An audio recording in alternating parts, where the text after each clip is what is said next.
The task force on the declassification of federal secrets will come to order. Welcome, everyone. I request unanimous consent that Mr. Biggs of Arizona and Mr. Ogles of Tennessee are waived on into this hearing for purpose of questioning. Without objection, so ordered. Further, without objection, the chair may declare a recess at any time. Pursuant to the House rules and regulations for the remote participation of committee witnesses, I ask unanimous consent to enter into the record a letter from Chairman Comer to Majority Leader Scalise requesting Mr. Balden testify removed, and a letter from Scalise granting this request. Without objection, so ordered. I now recognize myself for the purpose of making an opening statement. Good afternoon, everyone, and thank you for being here today. I wanted to thank our witnesses, especially those who have traveled far to be here. Over the last 60 years, in the past 60 years, on a crowded street in Dallas, Texas, the President of the United States was assassinated in front of a horrified crowd, his Secret Service protection, and his wife.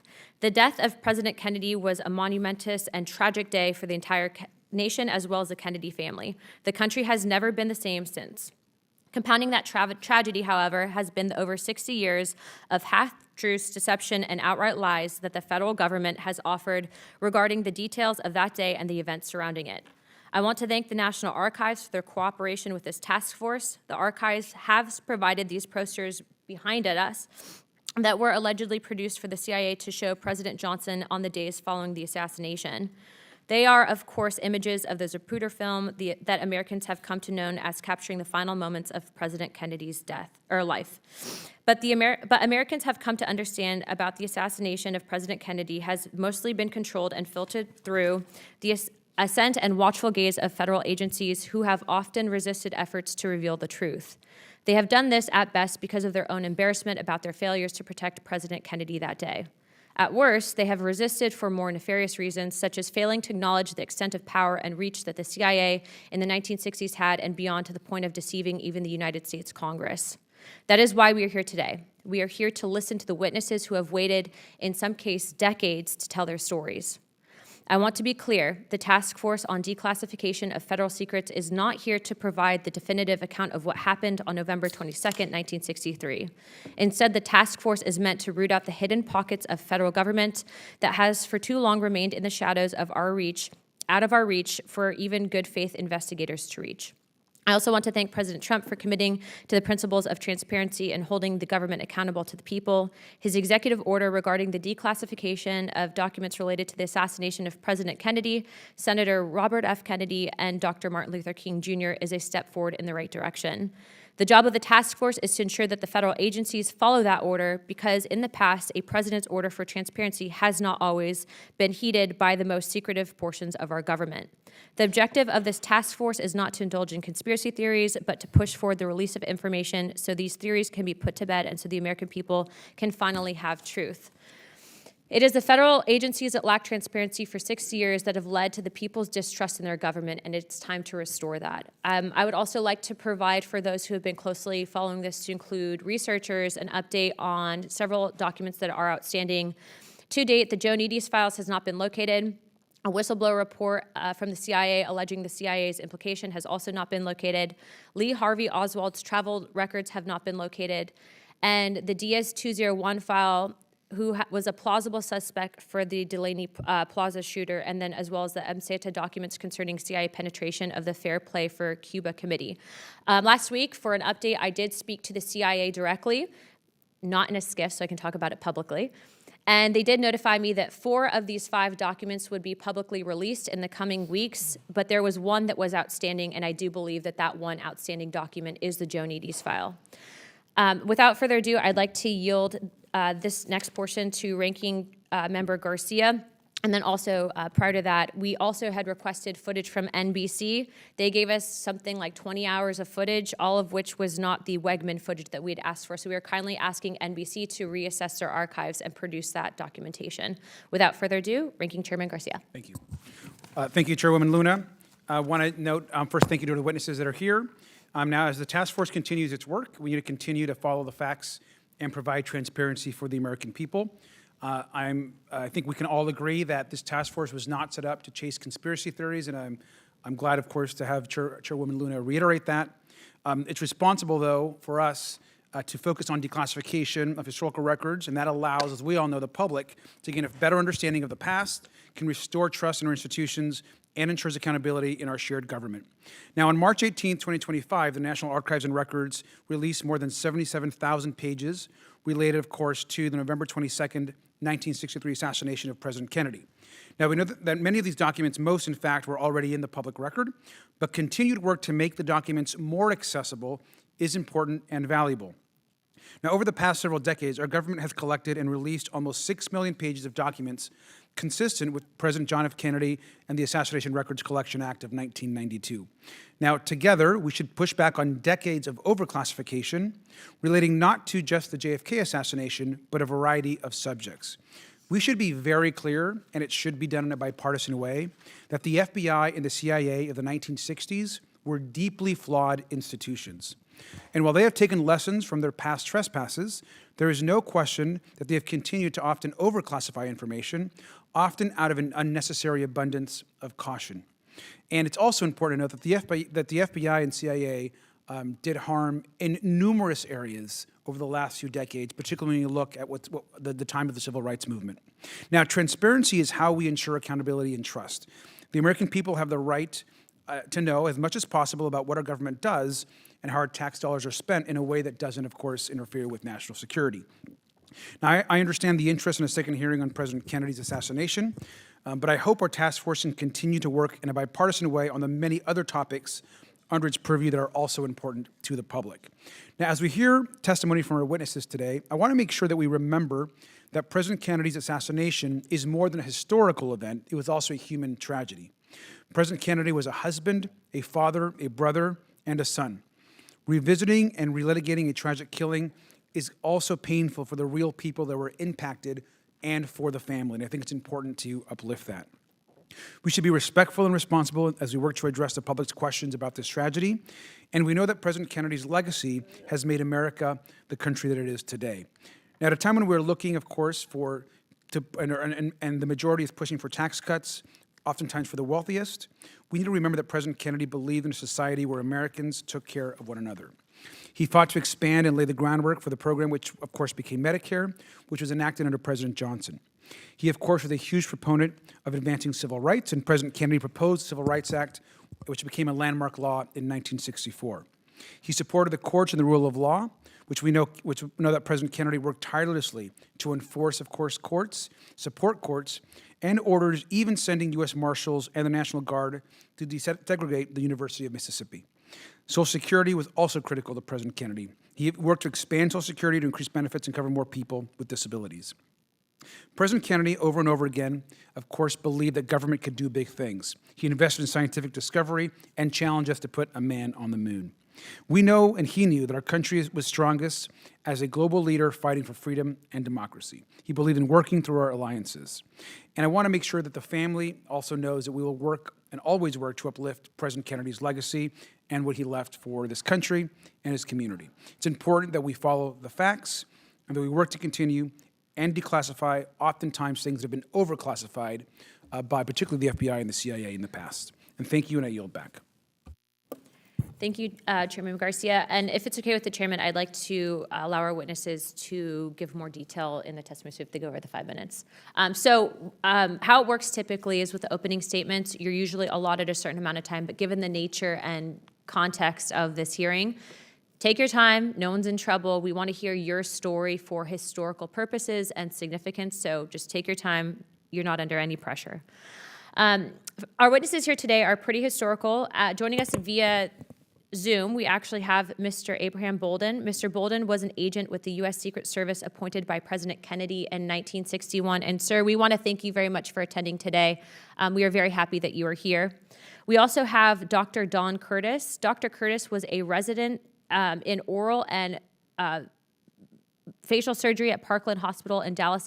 And at 12:45 p.m. on November 22nd, 1963, he was actually in the trauma room 1 attempting to save President Kennedy's life. He is joining us today in person. Dr. Judge Tunheim, Mr. Tunheim is currently a federal district judge in Minnesota, but previously served as President Bill Clinton's chair of the Assassinations Record Review Board, as well as Mr. Hardway. Mr. Hardway was an investigator with the Select Committee on Assassinations of the House of Representatives, as well as Mr. Douglas Horn. Mr. Horn was a staff at the Assassination Record Review Board, and then as well as Miss Alexis Koo. Ms. Koo is a presidential historian and senior fellow at New America. Pursuant to the Committee on Oversight and Government Reform Rule 9, the witnesses will please stand and raise your right hand. Sir, Dr. Curtis, you can sit, but please raise your right hand, sir. Yeah. Do you so solemnly swear and affirm that the testimony that you are about to give is the truth, the whole truth, and nothing but the truth, so help you God? Thank you. Let the record show that the witnesses have answered in the affirmative. The task force certainly appreciates you for being here today, and we look forward to hearing your testimony. Let me remind you and the witnesses that we have read your written statements and that they will appear in record in full. And as an accommodation, because of the historic nature of this testimony, please also be ensured that you will not be rushed for your opening statements, but try to keep it around 10 minutes if possible. As a reminder, please press the button on the microphone in front of you so that it is on and the members can hear you. When you begin to speak, the light in front of you will turn green. After 9 minutes, the light may turn yellow, and when the red light comes on, that means your time is up, but we will not be gaveling you out, so please take your time. I now recognize Mr. Balden to give an opening statement.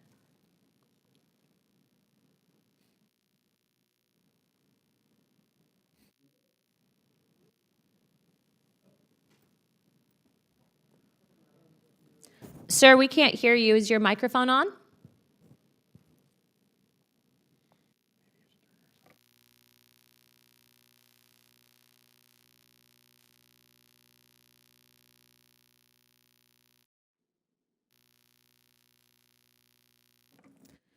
We still can't hear him.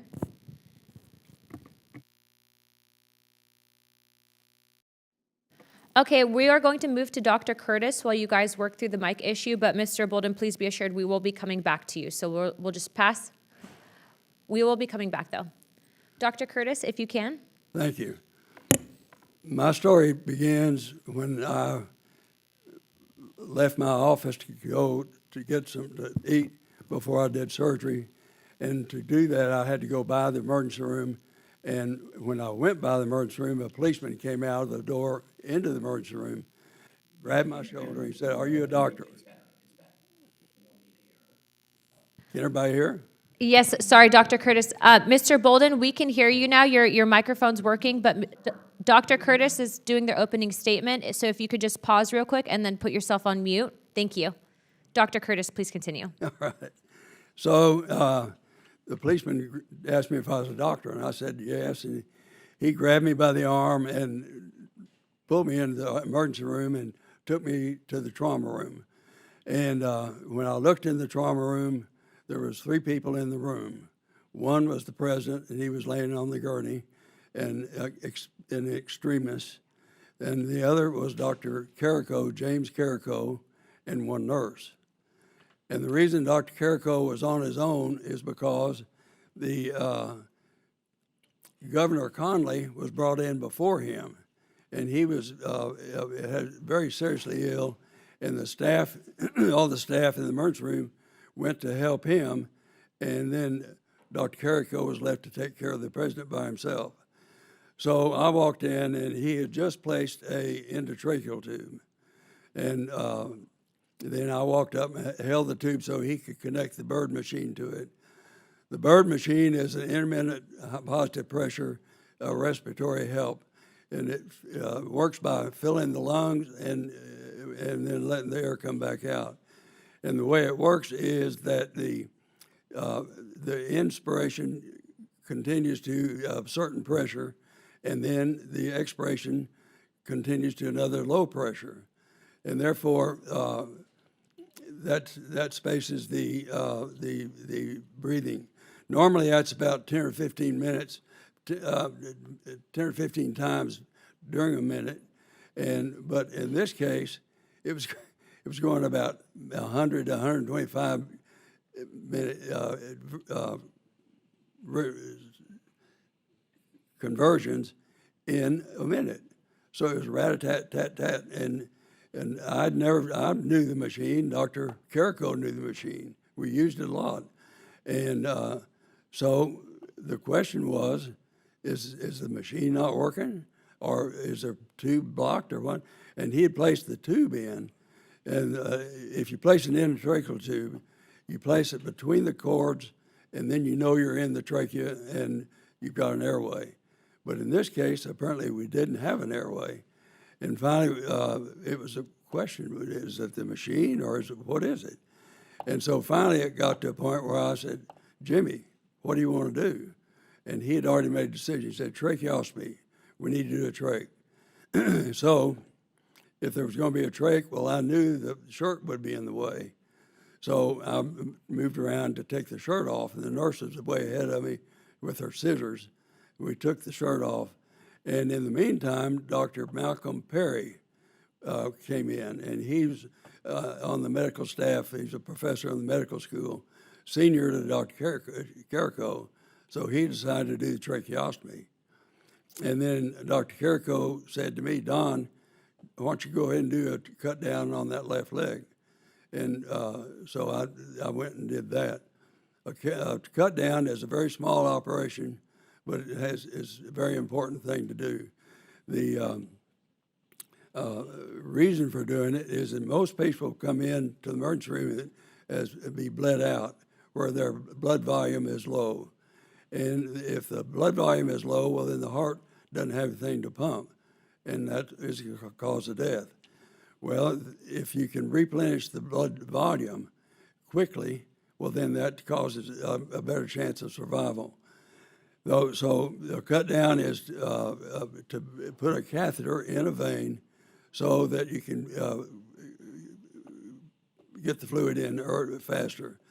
And the operation is to make an incision across the front of the shin and dissect out the saphenous vein, which is a large vein that goes right up the front of the leg. Put a catheter, make a little hole in the catheter, put the catheter in that, and then put a stitch around the vein to close it off and hold the catheter in place. The nurse, at the meantime, has the bag hanging with IV fluid in 500 cc's in a collar that she can pump up. And when she does that, well, she it forces the fluid into the vein. And so that's what I did.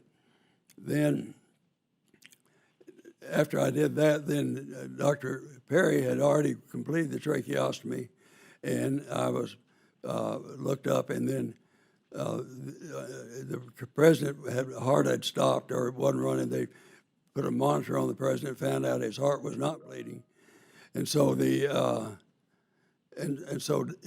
external cardiac massage was being done by Kemp Clark, the chief of neurosurgery. And somebody relieved him, and Kemp Clark went and picked up the head and stopped the resuscitation. This wound is not compatible with life. You got dead quiet. Nobody knew what to say. Nobody said anything for the longest time. Then he said, okay. And he looked at, by that time, the chiefs of all the surgical services were against the wall across the room from me, and all in white coats, and they had responded to the call that they needed help. And so he said, pointed them out, I need to tell each of you individually what the wound is so that you can say that later on. And then he described the wound as about a 3 or 4 inch hole in the posterior cranium. And then there's a bullet hole in the right temple. So he described it that the bullet came through the temple into the cranial vault, created a huge pressure in the cranial vault, and when the bullet finally tumbled into the posterior wall, it blew it out. And he explained all that individually to these 7 doctors. And those doctors knew what was happening and what happened to the president and the wound that killed him. And they never were called by the Warren Commission. So that didn't work. And so after that, I stood there and I couldn't leave because Mrs. Kennedy was to my right and I couldn't get past her. So I had to just stay there for a while, but then eventually everybody left, and I went around to look at the wound, and I couldn't see it was laying on the pillow, but I could see where it was. Then I left there and went into an adjacent room. The X-ray waiting room was a large room, and right in the middle of the room was Lyndon Johnson, and he was telling people to go talk on the phone, and he was obviously he'd set the government up, and he had taken control. And then I looked around, and I couldn't see a single person that I thought looked like Secret Service. I couldn't see any weapons that were protecting him, and so I was a little uncomfortable being there myself, because at that time we had no idea what was going on with our government. We didn't know if the government would be intact or not, but it made me feel good to know that he was right in the middle of the room, and he was the president. He was absolutely fearless. Then I wondered, why is he so absolutely fearless? I mean, because if it's a coup, he'd be the next one to go. So with that, I left, and that's what I learned in the trauma room. Then later we found out that the residents and interns should not talk to each other about this, and so we didn't.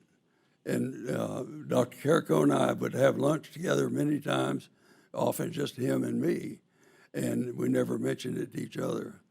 And so one thing I'd like to get started today is that the magic bullet was a product of the Warren Commission that doesn't make any sense. And I can go through these bullets that fell on the, but I think I'm out of town. Well, sir, just so you know, we will be giving you opportunity to go back to that because we are very interested in that, and thank you for that. Because of previous technical issues, Mr. Balden, if you can please give your opening statement. Your Honor. Chairman Luna and all of the distinguished members of the committee. My name is Abraham Balden, and I'm an ex-Secret Service agent from 1960 to 1964. I helped protect President Kennedy and also Dwight Eisenhower and LBJ Johnson. Now, we have a document here that all Americans should respect. And it says we hold these truths to be evident that all men are created equal, that are endowed with the Creator,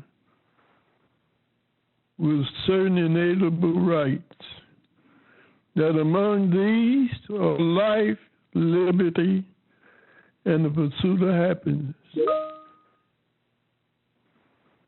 Now that should apply to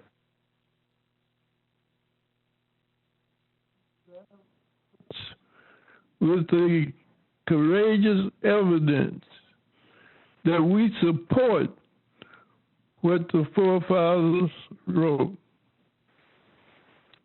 Now, growing up in East St. Louis, Illinois, my father, Daniel N. Balden, my mother, Ophelia, I noticed that there were quite a bit of trauma and things that were going on I wanted to get to the bottom of. Criminal activity, hate, racism, lack of respect. So after I graduated from Lincoln University in Jefferson City, Missouri, I became the first African American after having a choice between becoming a music teacher in Kentucky and a Pinkerton agent. I chose the Pinkerton agent because I wanted to find a solution to the problems that we were having in America. And that became my goal in life. Now, when I became a Secret Service agent, in 1960. I was surprised at what I found. The racism, the inequality of job assignment. Now, everything that I will tell you today, none of it came from research. I am not a researcher. Each fact that I give you today, they were from my specific actions. No one has prompted me to say anything. I've been waiting for this opportunity since 1964. Now, as it so happened that God made it possible for me to answer one of my dreams first, and that was to meet President Kennedy. President came to Chicago after he won the election. By me being a Secret Service agent, the Secret Service disrespected me as an agent by replacing a position near President Kennedy and putting a fireman in my position. And they placed me by the bathroom at McCormick Place. There were lots of jokes about it in the office of the United States Secret Service. All I wanted to do was carry out my duties to God and my country and the President of the United States. But they took my position, which should have been near the President, and placed me by the washroom at McCormick Place, 2 flights down from the convention hall. Now, when the motorcade stopped in front of McCormick Place, the president, the first thing he wanted to do was use the washroom. And there I stood. Now, the president walked up to me and we shook hands. He asked me, was I one of Mayor Daley's finest or a Secret Service agent? I notified him I was a Secret Service agent. Then he invited me to come to Washington, D.C. and become the first African American appointed as a Secret Service agent, which I thought was very great. But in becoming an agent, I found that there were so many cracks in its petition. The agents were drinking on duty. Some of them were smoking weed. They were going around with prostitutes when they were supposed to be on duty. And they were particularly racist against President and Robert Kennedy. There were some who were also worried about the fact that they thought that President Kennedy and his family were trying to form a dynasty. I heard a lot of talk about them finding a dynasty. That President Kennedy would be first, then Robert Kennedy, and then Kennedy. And then, when that happened, then the Catholics would run America for the next 100 years. And that had to be stopped.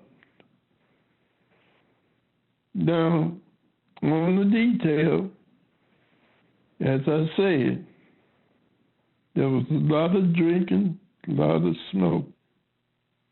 And I became against it. I warned them about it. Now, when President Kennedy was coming to Chicago in March of 1963, we got a call from the Federal Bureau of Investigation who had a meeting. President Kennedy was doing in Chicago. This was in March. We received a call from the Federal Bureau of Investigation here in Chicago from a person who the FBI identified only as Lee. And this man Lee said that President Kennedy was going to be assassinated between O'Hare Airport and the Conrad Hilton Hotel. So in order to protect him, we had the airplane to land, and then we brought him by helicopter to Meigs Field, which was not being used at the time, which I thought and recommended that they do that. That was my recommendation now to get the president in. Now, during the president's trip in March, I noticed one thing, that every time the photographers would take our pictures together where I was concerned, that they had an agent assigned to remove all of the negatives. They took them, and I don't know what they did with them. But we haven't been able to find suitable pictures yet. Now, as I said, I was one of the strong agents who was on their tail about their conduct. And they didn't like it, and I didn't like their conduct. So we were even Steven. So I had an opportunity with President Kennedy's invitation to go with the president to Massachusetts, to Johannesburg. They were very disrespectful to me, calling me nigger and different terms such as that mooey. And they made it miserable for me as an agent of the United States Secret Service.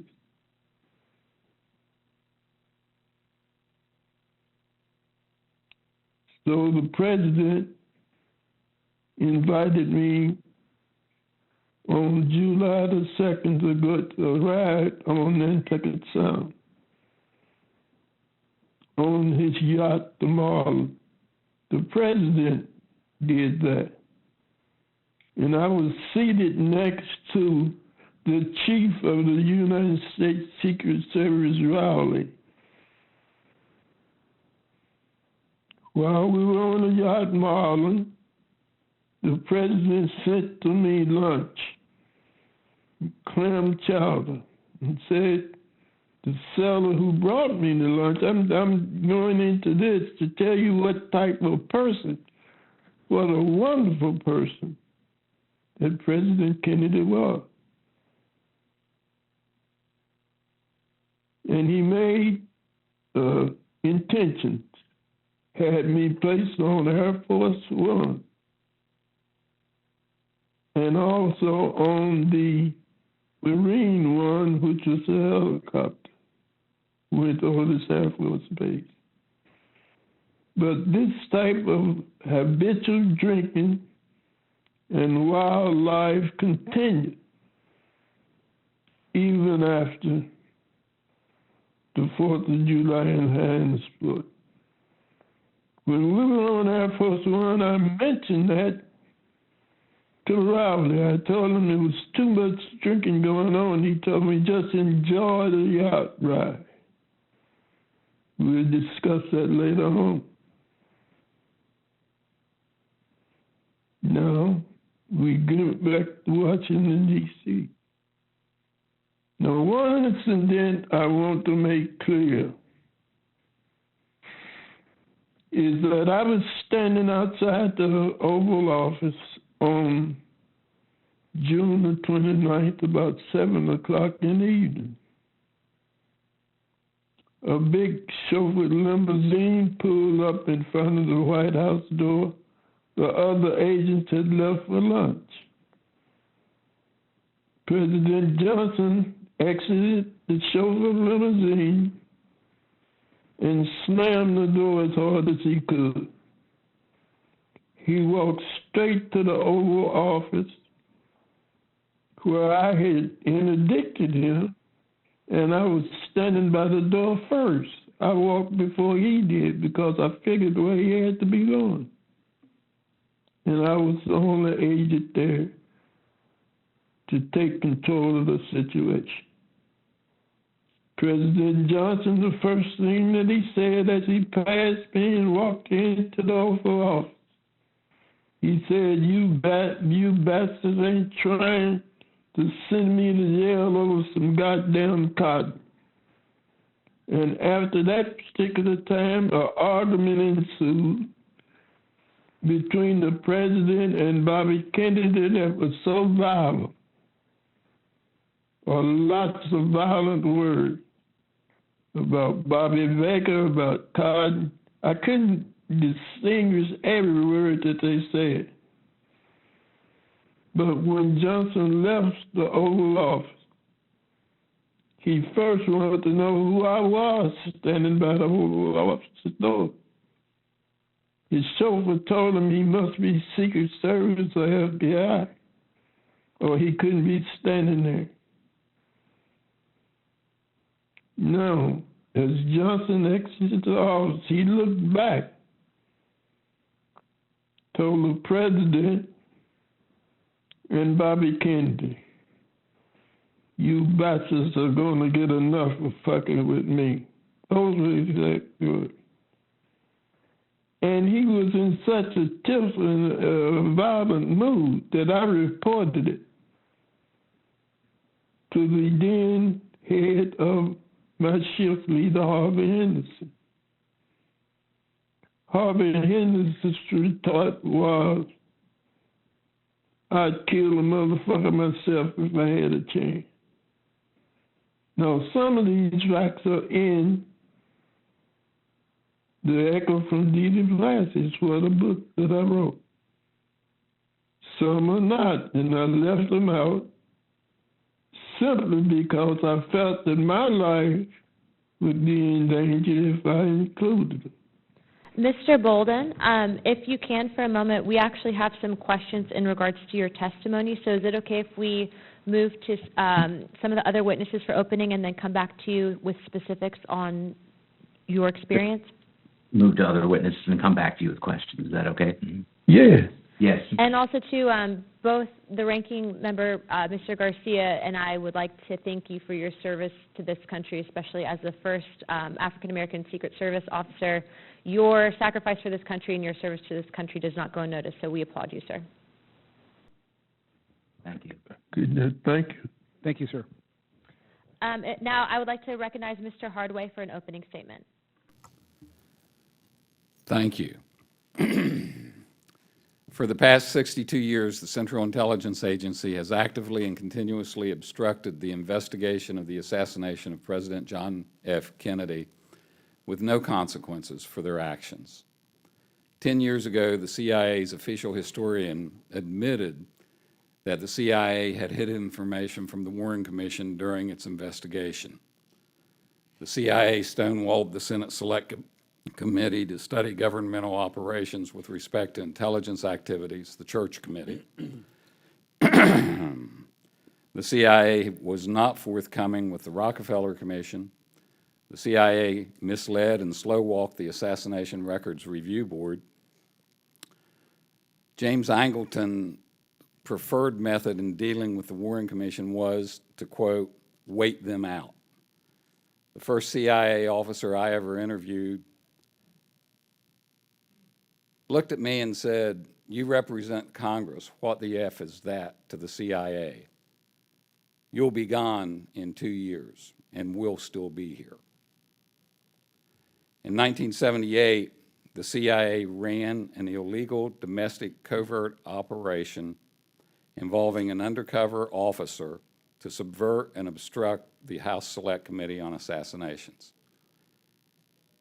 That officer served undercover that terminology is the terminology the CIA used to describe his assignment working with the Select Committee in a statement that their representative made under penalties of perjury in a lawsuit in 2005.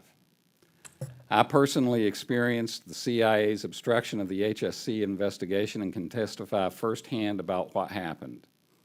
In 1977 and 1978, I was employed as a researcher by the Select Committee, and I have submitted a detailed 17-page description of what happened then and since then, which I hope you will read. Briefly, my primary area of responsibility was Lee Harvey Oswald's activities in Mexico City in the fall of 1963 and the performance of the CIA in monitoring and reporting those activities, as well as other issues related to the possibility of CIA knowledge of or involvement in the assassination of President Kennedy and the cover-up of information relevant to the investigation of the assassination. In that capacity, I had a top-secret security clearance and, during the major portion of my employment, had access to unredacted CIA records requested for review from the CIA by the Select Committee. Implicit in the focus of my work was the issue of whether the evidence from Mexico indicated any operational connection between Oswald and the CIA. Ed Lopez and I authored the report, The CIA, Oswald, and Mexico City. In the spring of 1978, among other things, I was looking hard into back-channel communications methods used by the Mexico City station, the use of an impulse camera to photograph the Cuban consulate in Mexico City, missing production from that impulse camera and from one of the photographic installations that covered the Soviet embassy in Mexico City, and David Atlee Phillips' anti-Castro propaganda operations, including his connections to stories about Oswald that rapidly appeared after the assassination of John Kennedy. In May of 1978, the CIA assigned an officer working in an undercover capacity to work with me and Mr. Lopez. That man was George Joannides. When Joannides was introduced to the investigation, we were told that he had no connection of any kind with any aspect of the Kennedy case that we would be investigating. In addition to that, the CIA assured us that they had no working relationship with an anti-Castro Cuban group known as DRE. They had no relationship with the DRE when representatives of that group had an encounter with Oswald in the summer of 1963, which they turned into quite a propaganda coup. The DRE was responsible for the first ever conspiracy theory about the assassination when the day after the assassination they published in their newspaper the story about Oswald's pro-Castro activities in New Orleans and proposed that Castro was behind the assassination, a story that was picked up the next day by the Washington Post and the Miami Herald. Thanks to the work of the Assassination Records Review Board, though, we now know that not only was DRE still a CIA operation all the way through 1963 and all the way up to April 1964, its controlling case officer, who oversaw the activities of the DRE and directed the DRE's activities, was no one other than George Joannides. I believe we were close to some major discoveries in 1978. And then the CIA ran an undercover operation against us. They assigned us a man who knew exactly how to keep us from finding what we were looking for. And he proceeded to do just that. Reasonable inferences may be drawn about what they did not want us to find from the substantial circumstantial evidence that has come to light by our efforts and those of the Assassination Records Review Board and the journalist Jefferson Morley. I am a witness to these events. As such, I have a civic duty to testify.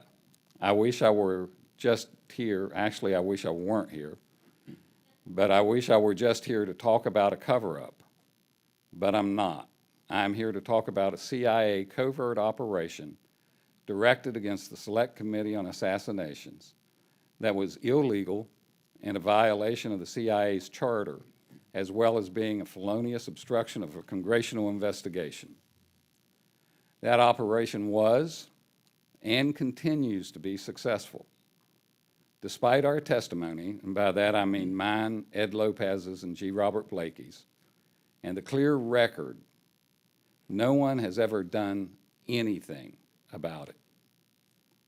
I have copies of the sworn testimony and exhibits of all three of us in D.C. District Court Case number 17 CV 1433. I have those records with me if any of the members of this task force would like to see them. The question for this task force is whether anyone in this new generation of leaders has the backbone, the courage, the gumption to try to do something even at this late date. It's easy to admit and air the sins of our ancestors.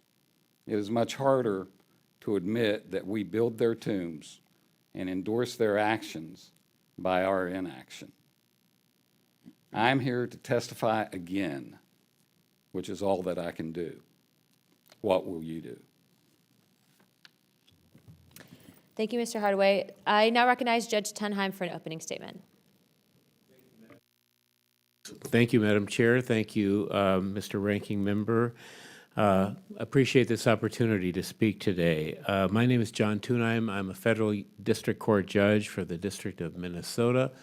I'm in my 30th year as a federal judge. I served as chief judge of our district from 2015 until 2022, and as a member of the U.S. Judicial Conference from 2020 to 2024. I was originally nominated by President Clinton in 1995 after serving 10 years as the Minnesota's Chief Deputy Attorney General. I was chair of the Assassination Records Review Board during its entire existence from 1994 through 1998. The Review Board was an independent federal agency. Its 5 board members were confirmed by the U.S. Senate after being nominated by President Clinton. Congress created the Review Board for the express purpose of reviewing all of the still secret records of the tragic assassination of President John Kennedy and declassifying as much information as could be publicly released. The impetus for the law, which was enacted in October 1992, was Oliver Stone's movie JFK. The President John F. Kennedy Assassination Records Collection Act of 1992 provided for a 5-member decision-making board which would make decisions on agency-requested redactions from classified documents.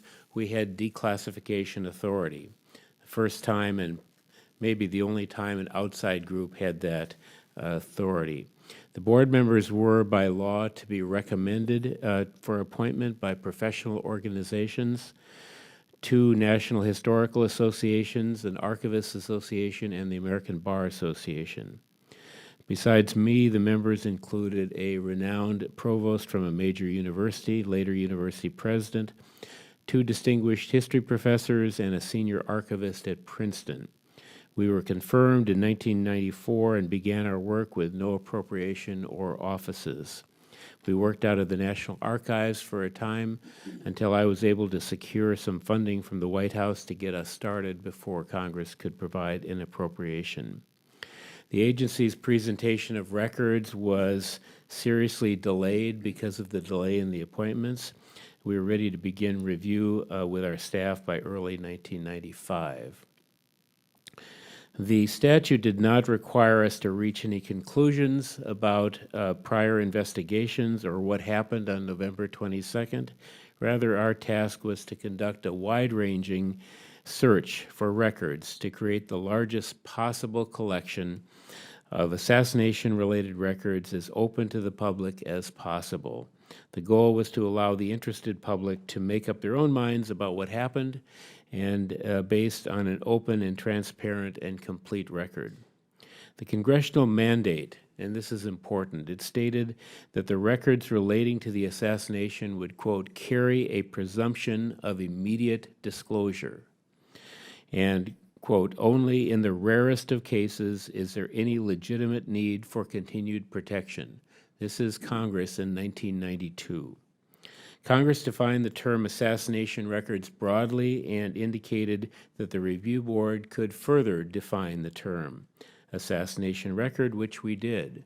So in June of 1995, our definition was that any record that was reasonably related to the assassination would be an assassination record subject to the board's jurisdiction. And we included all records collected by government agencies in conjunction with any investigation or analysis of or inquiry into the assassination of President Kennedy. We developed detailed guidelines for agencies to follow, and agencies did have the right to appeal our decisions directly to the president. We were authorized to redact words. We did not ever redact entire documents.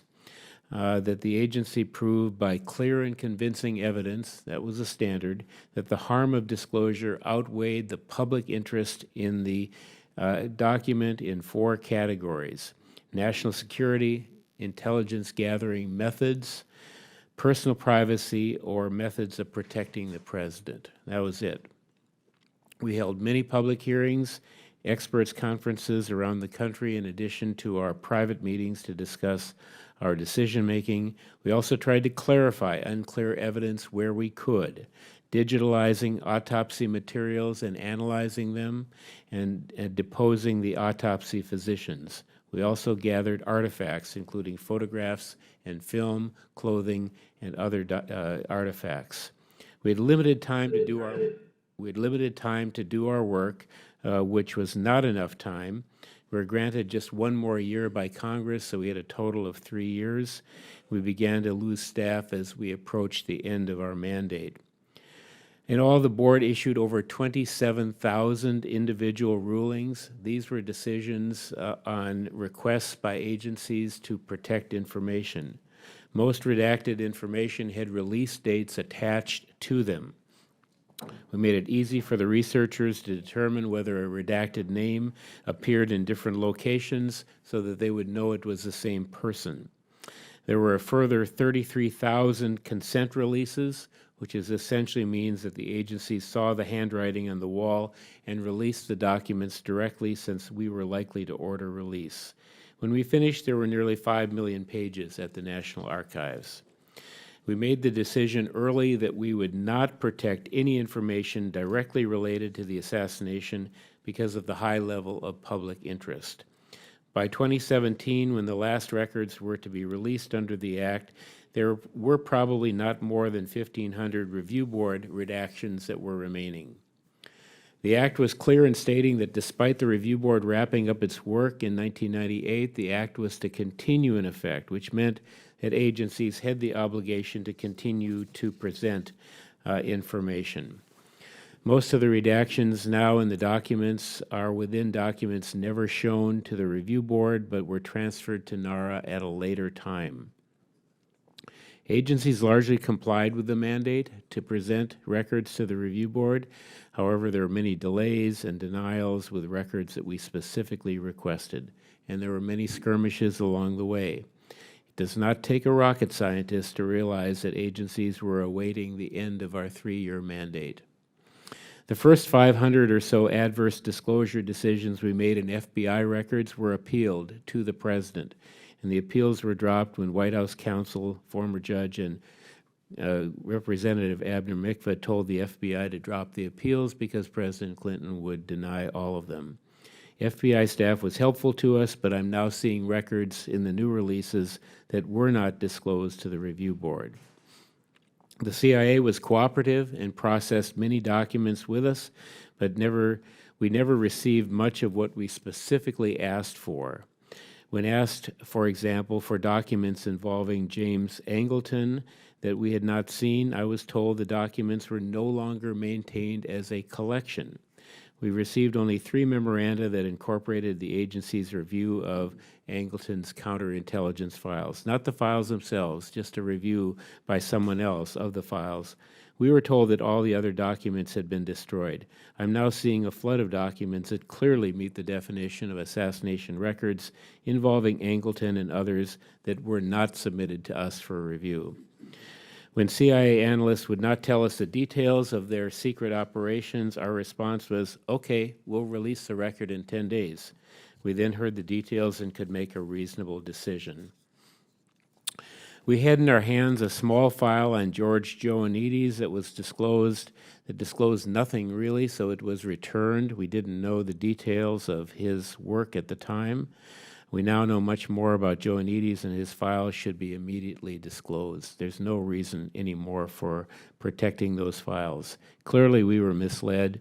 I actually wrote to President Biden asking that he order the CIA to release the Joannides file, and I never received a response. The Secret Service was very difficult. They were the only agency that we were aware of that tried to reclassify assassination records after we were in office. They attempted to classify documents that had already been released publicly and fought us over 1963 threat sheets that was still in process when we left office. The Department of State was less than helpful, although they released records in their possession. When we negotiated with Russian officials over the Oswald files in Moscow, they did not lift a finger to help us, not even allowing us access to the United States Embassy. When we tried to get access to Belarusian records on Oswald, they did not help. When we planned meetings with Mexican and Cuban officials, they stopped us from direct contacts. The act specifically required the Department of State to help us find foreign records. The National Archives was very helpful to us when we did our work. A very dedicated staff member, Stephen Tilley, was instrumental in getting our work done. But since we left office, I've been disappointed the Archives has not devoted more personnel to the records. We had planned that the Archives would continue our work to the extent possible. For the most part, that has not happened, and the agency has never been in contact with me. So there are other files that should be released. We came close to an agreement to copy the entire KGB file on Lee Harvey Oswald that is maintained in Minsk, Belarus. Last-minute disputes prevented the agreement from moving forward. Copies of the files are in Moscow. I just have a little bit more here. We were particularly interested in the files of Walter Sheridan, an investigator for Robert Kennedy. When we took office, he removed the files from the Kennedy Library where we had access to them and gave them to NBC for safekeeping. I don't think those files have been released. The William Manchester taped interviews of Jacqueline and Robert Kennedy are protected by a 1967 legal agreement, now controlled by Caroline Kennedy. We encouraged her to release the files, and she finally responded in August 1998 that she would not agree to their release or even let us listen to the recordings. And out there somewhere are files on Jack Ruby. We could not find them other than the files maintained by the earlier investigations. In the final report of the board, a copy of which I will give to Madam Chair today, we made 10 recommendations that are relevant today still. I won't go through them all, but they deal with the problems of excessive government secrecy, which has plagued the public's understanding of the Kennedy assassination for decades. We strongly endorsed the method selected for independent declassification of executive branch records that was used in our case, but also detailed the problems inherent in the review board's legislation.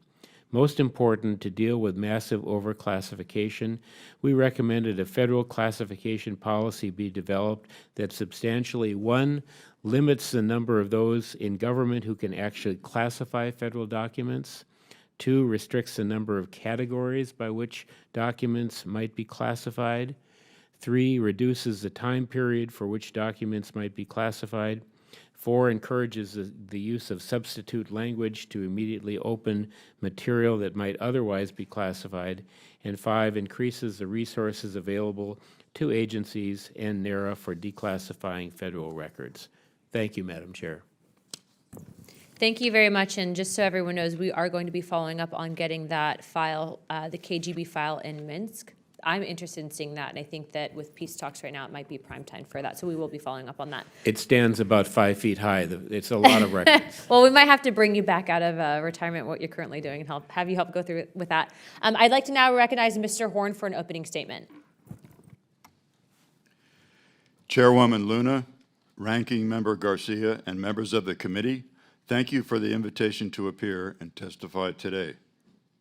I served on the staff of the President John F. Kennedy Assassination Records Review Board for the final 3 years of its 4-year lifespan, from August of 1995 through September of 1998. I was hired as a senior analyst on the military records team and was promoted early in 1997 to head the military records team, serving as chief analyst for military records until the ARRB shut down on September 30th, 1998. During my time on the staff, in addition to securing the declassification and public release of military records related to Cuba and Vietnam policy, I was privileged to work extensively in the medical evidence arena and to serve as the review board's point man on issues related to the Zapruder film of President Kennedy's assassination. Although the review board was not empowered to reinvestigate the assassination or generate conclusions or findings of fact, the board did choose to attempt to clarify the record of certain aspects of the assassination by taking the depositions of 10 persons who participated in or who were present at the autopsy on President John F. Kennedy, and by later taking one additional joint deposition of 5 of the Dallas treating physicians. I served as the principal research assistant to the review board's general counsel, Jeremy Gunn, in preparing for and conducting our 10 depositions of the participants and witnesses to JFK's autopsy, and was present at all 10 of those depositions. The sworn testimony of our 10 deponents, as well as numerous written interview reports of additional unsworn medical witnesses, were all deposited in the National Archives in the JFK Records Collection without comment or endorsement. In subsequent years, I wrote a 5-volume memoir about my own personal conclusions regarding the medical evidence and explained the substantial ways in which the work of the ARRB staff significantly enhanced the totality of the medical evidence and our understanding of how President Kennedy was killed. Some outstanding questions were resolved, but many other questions were raised by the information we gathered, questions that remain unresolved today. Now, this is the heart of my oral testimony here. Many Americans remain troubled today by the many conflicts within the JFK medical evidence and what they might mean, and they remain unsatisfied with the official conclusions offered up by both the Warren Commission in 1964 and the HSCA Forensic Pathology Panel in 1979. Based on my work as an analyst at the ARRB and as an independent researcher, I have concluded that there are ample reasons for the disquiet of so many of the American people, to wit, first, 8 different sets of photographs known with confidence to have been taken during the autopsy on JFK are not in the official collection today and never have been. Some autopsy photos in the official collection at the National Archives are in gross disagreement with the head and neck wounds universally observed on November 22, 1963 by the treating physicians at Parkland Hospital, which they recorded in precise detail in their treatment notes that day and in their subsequent 1964 testimony. At least 2 and possibly 3 JFK skull x-rays exposed at Bethesda Naval Hospital are missing today and have never been in the official collection. The science of optical densitometry reveals that all 3 surviving skull x-rays are not originals, but rather are altered copy films. 2 highly qualified and respected MDs who were granted repeated access by the Kennedy family to the autopsy photographs and x-rays in the deed of gift collection at the archives both agree that the extant JFK skull x-rays reveal unambiguous and clear evidence of 2 headshots fired from in front of the president, contrary to the findings of the Warren Commission and the HSCA. The JFK skull x-rays actually reveal a total of 3 headshots, one from behind, and 2 from the front. The so-called Harper fragment of skull bone, a crucial item of evidence signed for by the President's military physician and photographed and x-rayed by the FBI, has been missing since late in 1963. Many bullet fragments known to have been removed from President Kennedy's body at Bethesda Naval Hospital were never placed into the official record and are missing today. The remains of President Kennedy's brain following its examination were placed in a stainless steel container in 1963, but the brain is missing today, as many people know already. That stainless steel container and an original signed autopsy report were among materials transferred from the Secret Service to Senator Robert F. Kennedy in April of 1965. Those materials and others were not among the materials returned to the U.S. government by RFK on October 31st, 1966, via a deed of gift to the National Archives. The Kennedy family attorney, Burke Marshall, told the HSCA that Robert F. Kennedy had made those materials permanently inaccessible without providing details. The 14 brain photographs in the National Archives today cannot be and are not photographs of John F. Kennedy's brain. They have been impugned by the official photographer at the brain examination and by one of the FBI agents present at JFK's autopsy. The chain of custody of President Kennedy's body prior to the start of the autopsy, shortly after 8 p.m. on November 22, 1963, clearly appears to have been broken, casting even more doubt upon the reliability of the official autopsy report. And finally, Navy pathologists arrived at 4 sets of differing conclusions about President Kennedy's wounds and how he died within the 2 weeks after his death. The official autopsy report that is now in the National Archives represents only the 4th and final set of conclusions. This fact, perhaps more than any of the others above, is patently unacceptable in the nation that prides itself as the world's greatest democracy. Moving on to a new subject. The existing deed of gift, dated October 29, 1966, that sets severe restrictions upon who can view the JFK autopsy materials and how they can be used, needs to be re-examined and lifted. It has resulted in de facto suppression of these materials. Only by having free and unlimited access to the autopsy photographs and skull x-rays can troubling and persistent questions about their authenticity be definitively and finally resolved by qualified experts. In my concluding paragraph, I wish to make a short statement about the Zapruder film of the assassination. Studies in Hollywood of the individual film frames, that is, state-of-the-art digital scans of extremely high resolution, appear to show the use of visual effects, that is, animation or artwork, to crudely and blatantly alter the image content in some key frames. To state the problem simply, the digitized Zapruder film, studied by professionals in Hollywood, does not show the massive exit wound in the rear of the head seen at Parkland Hospital and by many witnesses at Bethesda during the autopsy, because it has been blacked out. And yet the film does appear to show head wounds not seen at Parkland Hospital.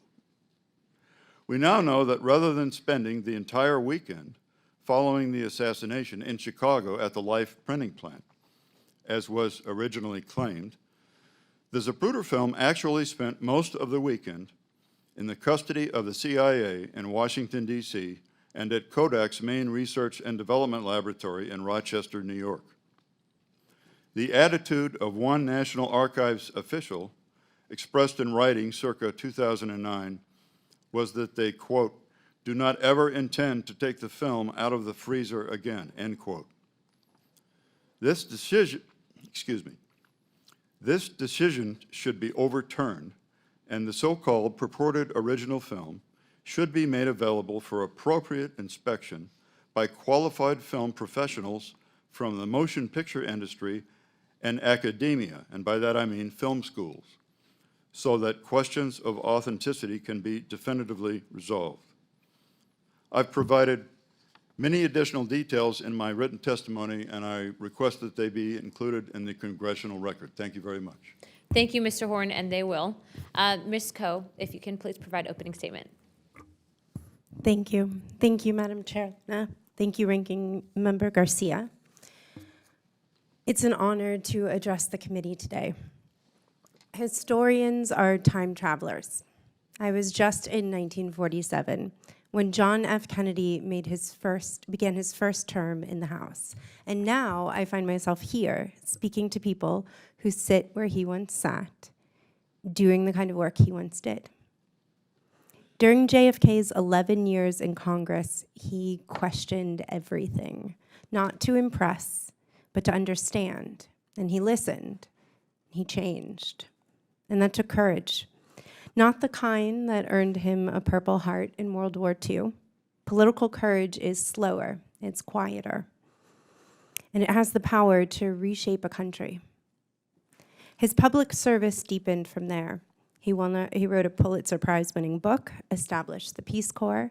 He governed in the crucible of the Cold War, civil rights, and the space race.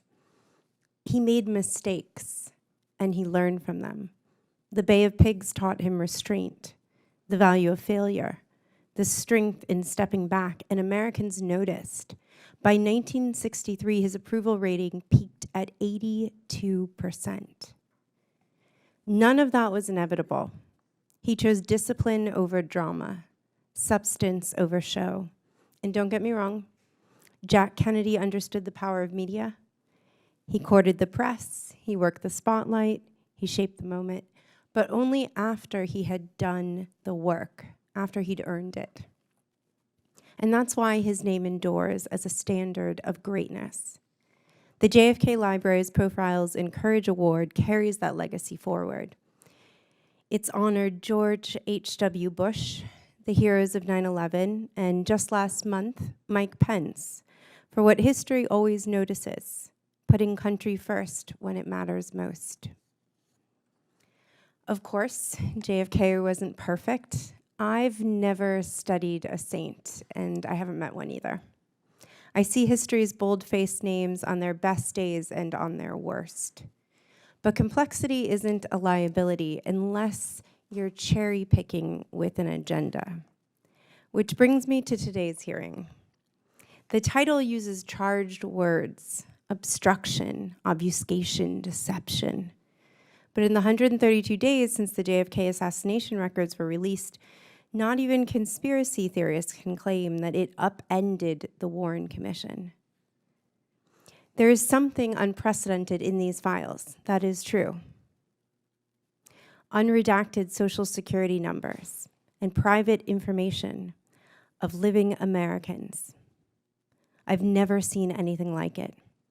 And given that most quality control has been fired, like the State Department's Historical Advisory Committee, I'm afraid it will become the new normal. But as far as the files, no hidden truths, no real disclosures, no shocking revelations. This wasn't history disrupted, it was history remastered. A 60th anniversary re-release with better resolution, the same ending. And surely this resonates with a Congress that vigilantly protects its own records. You've preserved the right to classify your office's documents as private property.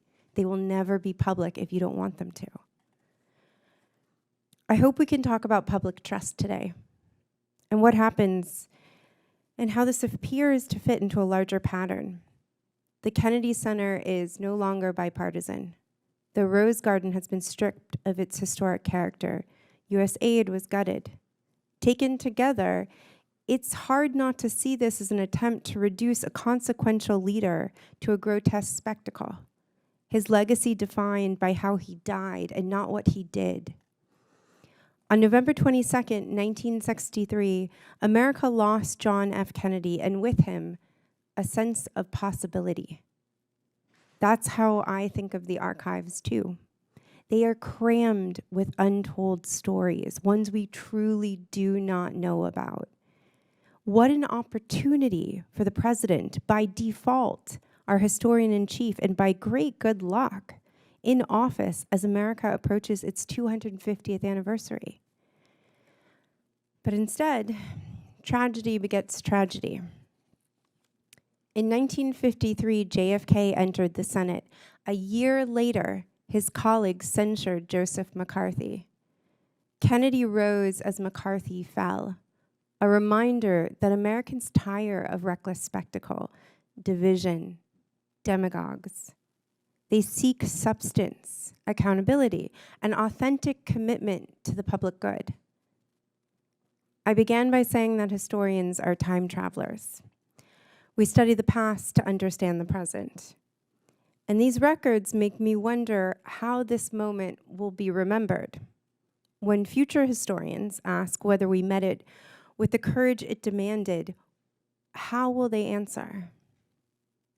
JFK understood how much depends on that. And the real question is, do we? Thank you. Thank you. I'd like to now recognize the gentleman from Arizona, Mr. Biggs, for 5 minutes. Thank you, Madam Chair, and I thank the witnesses and the panel for being here today. So I have questions, I think, for most of you, and I need a quick response if I can, but for me first, I will ask ultimately of all of you the question, why? Why did this move the way it did? So, Dr. Curtis, you observed the back of President Kennedy's head. You saw an exit wound. And you said that didn't align with the theory that Lee Harvey Oswald acted alone in shooting President Kennedy. Is that fair to say? I wish I could hear you. Oh, I'm sorry. I'll speak up. All right. I'll try to be louder. You indicated that you had no doubt that the wound that you observed to the back of President Kennedy's head was an exit gunshot wound. Is that fair? Yes.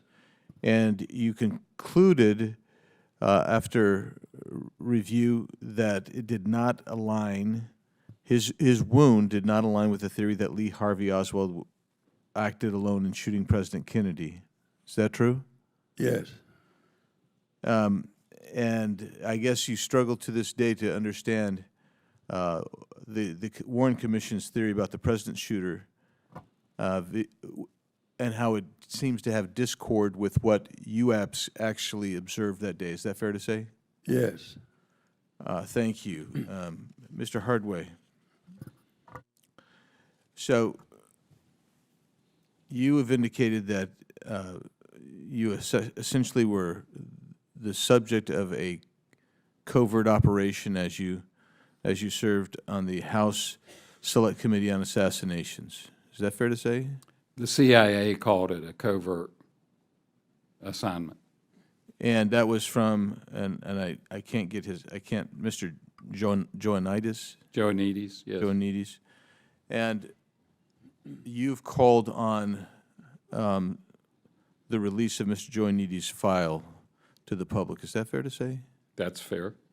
And so I would actually echo that call to the chair that we see if we can get Mr. Joanides' file released. And I'd like to continue on this. I only have 2.5 minutes, but I have to get to the ultimate question.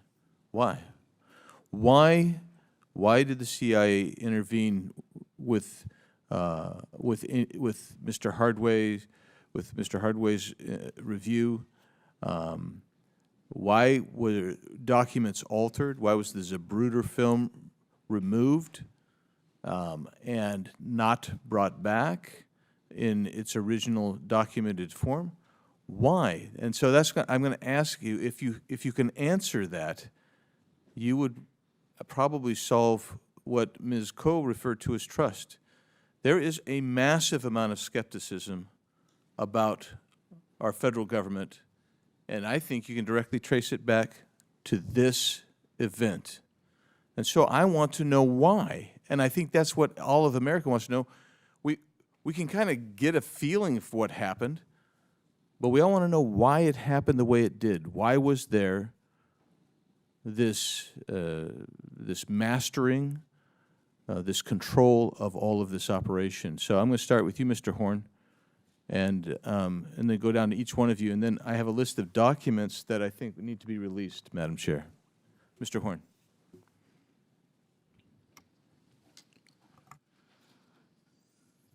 There is so much medical evidence that is tainted or missing or destroyed But why did that happen? or altered that there's no reason to have confidence in the autopsy report. Those things, I'm going to get there, sir. Okay. Those things would not have happened if a lone nut had killed the president.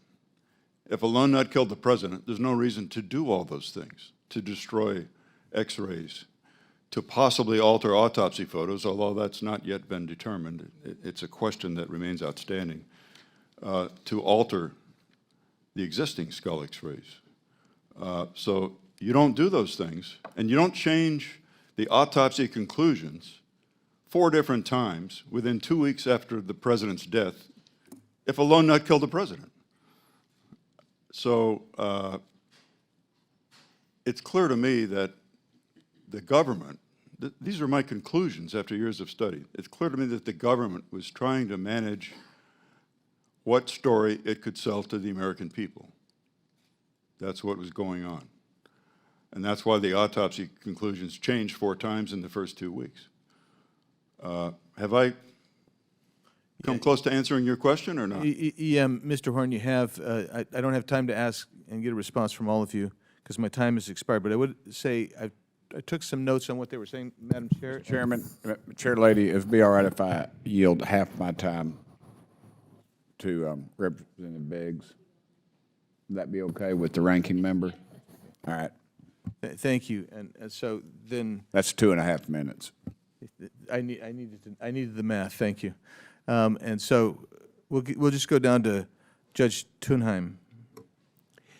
Yeah, I think it's an interesting question you pose as to why. I mean, I think that clearly, if you look at the history of all of this, there were cover-ups by both the FBI and the CIA, perhaps other organizations, in part because they had a lot of contact with Oswald in advance of the assassination, and there's no evidence that they alerted the Secret Service to the erratic behavior of Oswald. Oswald was in New Orleans. There was CIA contact with him then when he was a volunteer for this Fair Play for Cuba committee. I mean, they knew all about his visit to Mexico City. Both the FBI and the CIA knew about it. The FBI was following him in Dallas because he was a suspect in another shooting. All of this suggests that they had a lot of contact with him ahead of time, and I don't know what that suggests other than the fact that they wanted to cover that up, the fact that they knew a lot about him ahead of time and didn't do much about it. Thank you. And Mr. Hardway, do you subscribe to that as part of the explanation, as well as the not a lone gunman nut theory of Mr. Horn? I have no opinion on Mr. Horn's because I don't know anything about the medical evidence. Okay. In regard to why the CIA would go to the length of running an operation against us, they obviously had something that they were very desperate about hiding. And I go into that in my written statement. To do it, you have to get into the weeds of the details, but basically just to summarize it, they were using Oswald operationally in Mexico City. All right. Thank you. And since I'm going to be out of time, that 2.5 minutes, let me just go real quick. I asked that we obtain a copy of Mr. Hardway's report, at least I don't have it, regarding Oswald in Mexico, release the Joint Natives file, the JFK files in Belarus and Moscow, the files on Jack Ruby, and also to the Manchester interview of Jacqueline Kennedy and Robert Kennedy, and also, Madam Chair, finally, Thank you, Mr. Biggs. Zapruder film. We'll be taking a look at that, and then also referencing the Joe Needy's files, so everyone's tracking. We are actively trying to track that down. I believe that is the one outstanding document that the CIA will not be able to find. So, isn't that interesting? I'd like to now recognize Mr. Garcia for 5 minutes. Thank you, Madam Chair. Ms. Coe, I want to just start. Thank you. You know, I know you're an experienced historian. You've written a biography, of course, of President Kennedy. For me, I'm always interested. I'm a big believer in the notion that the FBI and the CIA, particularly in earlier versions, have been and overclassified an enormous amount of information, not just on the topic of President Kennedy's assassination, but just throughout the government. And there's a lot, I think, to criticize those agencies, and a lot that the American public should be concerned with in the way they have influenced and tried to influence American policy and world events throughout the decades. I think that part is clear. I also think it's important. Before taking this job, I a longtime educator, was on the faculty, done an enormous amount of research.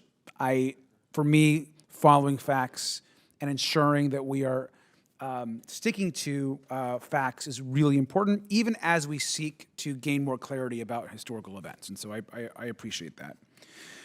As it relates to the March 18th release of the documents, which I think has brought certainly more color and more information to the historical record, you had said earlier in your testimony that there was not necessarily, an enormous amount of new information, but there certainly was some additional kind of color to what we already know. Do you want to talk about that and as far as how important was that declassification of additional records to the broader picture of President Kennedy?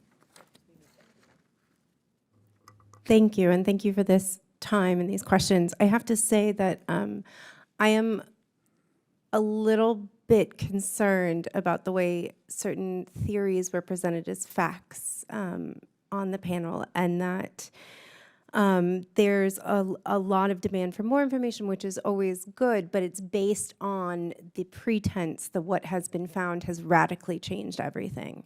And I don't see that as true. I think we're still finding things. I'm not convinced that some of the details weren't already out there. There have been leaks, there has been access.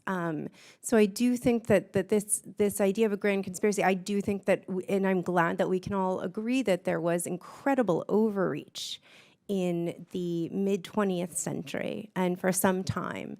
And there are wonderful books on Hoover that give greater color to that and background that have made contributions. And in particular, I think last year or the year before, there was a biography called G-Man by a professor named Beverly Gage, and that was excellent.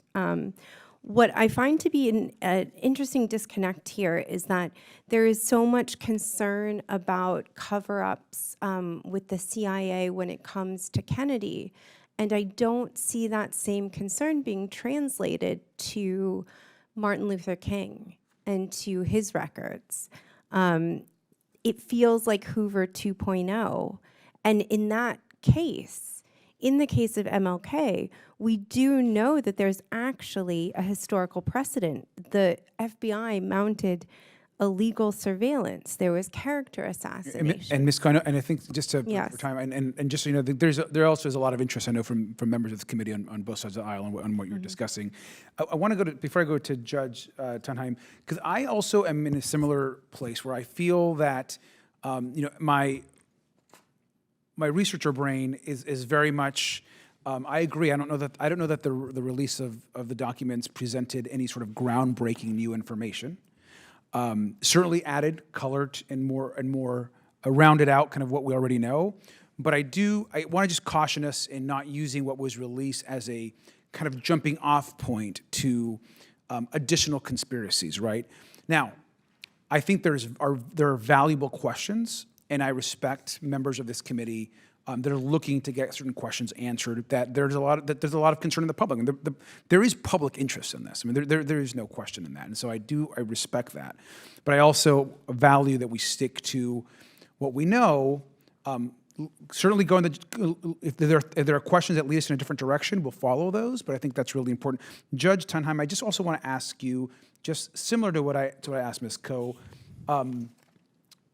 Do you think that this release of the records that just happened has added any substantial new information to what we already know? I think any release of records gives you more color, more pieces of the puzzle, so to speak. And I think this has been very interesting. I haven't had a chance to look through a lot of the materials, but a lot of the materials that have redactions in were materials we never saw, so they weren't shown to us before. So I think that is significant that there are documents being released there. I don't see any answers, any new answers to any of the old questions here, but it's filling out the record more, and I'd like to see a time when everything has been released, unredacted. It's 60-some years since the assassination. The assassination was closer to World War I than we are to the assassination. Let's release the materials, and that's my plea here, is just get everything out, let people decide what they want. Well, thank you, and with that, I yield back. Thanking Rep. Garcia. The chair would now like to recognize Mr. Burchett for 5 minutes. Thank you, Chair Lady. Dr. Curtis, what happened when the Warren Commission called you to testify about what you knew about the JFK wounds? Dr. Curtis. Yes, sir, I'm sorry. I've got hearing aids too, so don't worry about it, brother. What happened when the Warren Commission called you to testify about what you knew about JFK's wounds? Well, the Warren Commission hasn't called me to testify at all. Not at all? Okay. I didn't use up all my time, and I'd like to make some additional comments regarding. Sir, you have the time that you need, so please proceed. Okay. Well, let me know when I can do it. Well, now, sir, I believe Mr. Burchett has a line of question for you, Yes, so you're okay. free to talk to Mr. Burchett. Yes, sir. Can you explain what condition, when President Kennedy arrived in the emergency room, what was his condition at that point? He had already died. Okay. How many wounds did you observe on President Kennedy? How many wounds? President Kennedy had a wound to, of course, the big wound to his head. Right. But he also had a wound to his throat. And I've got a little diagram here. I can point that out, how that worked, if you'd like me to. And that wouldn't have been a single bullet wound, though, right? They talk about this magical bullet that traveled. That would have been more than one bullet, you think? Magic bullet, it was not, it didn't strike the president at all. Okay. Yeah, that was a clean bullet. I saw the picture. Do what? What? Oh, yeah, please show the diagram. Okay. The bullets that were fired, the blue bullet was the bullet that arrived first.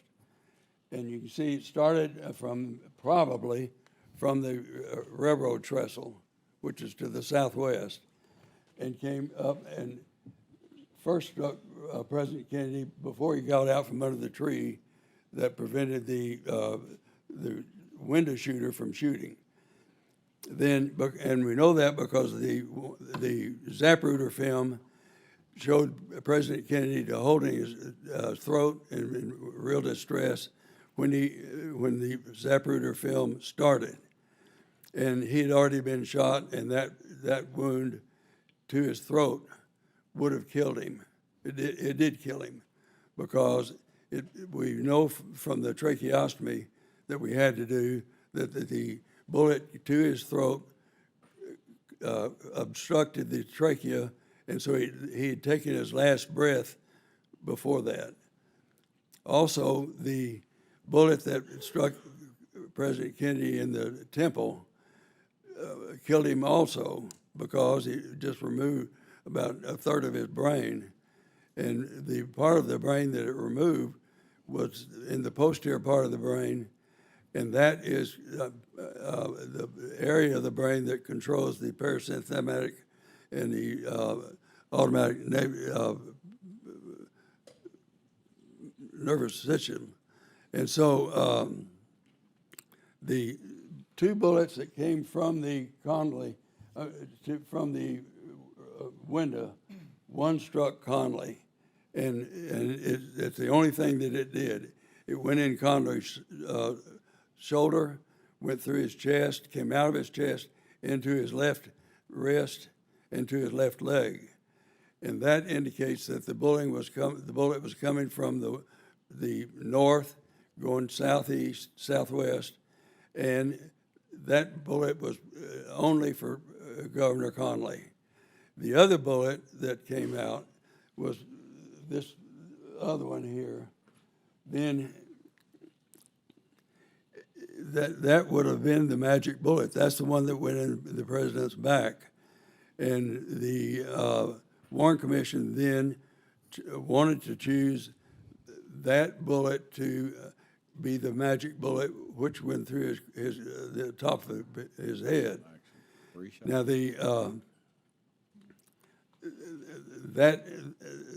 that's essentially what I wanted to say. Okay. And that was, how many bullets did you say? 3 or 4? That were fired? Yes, sir. 4.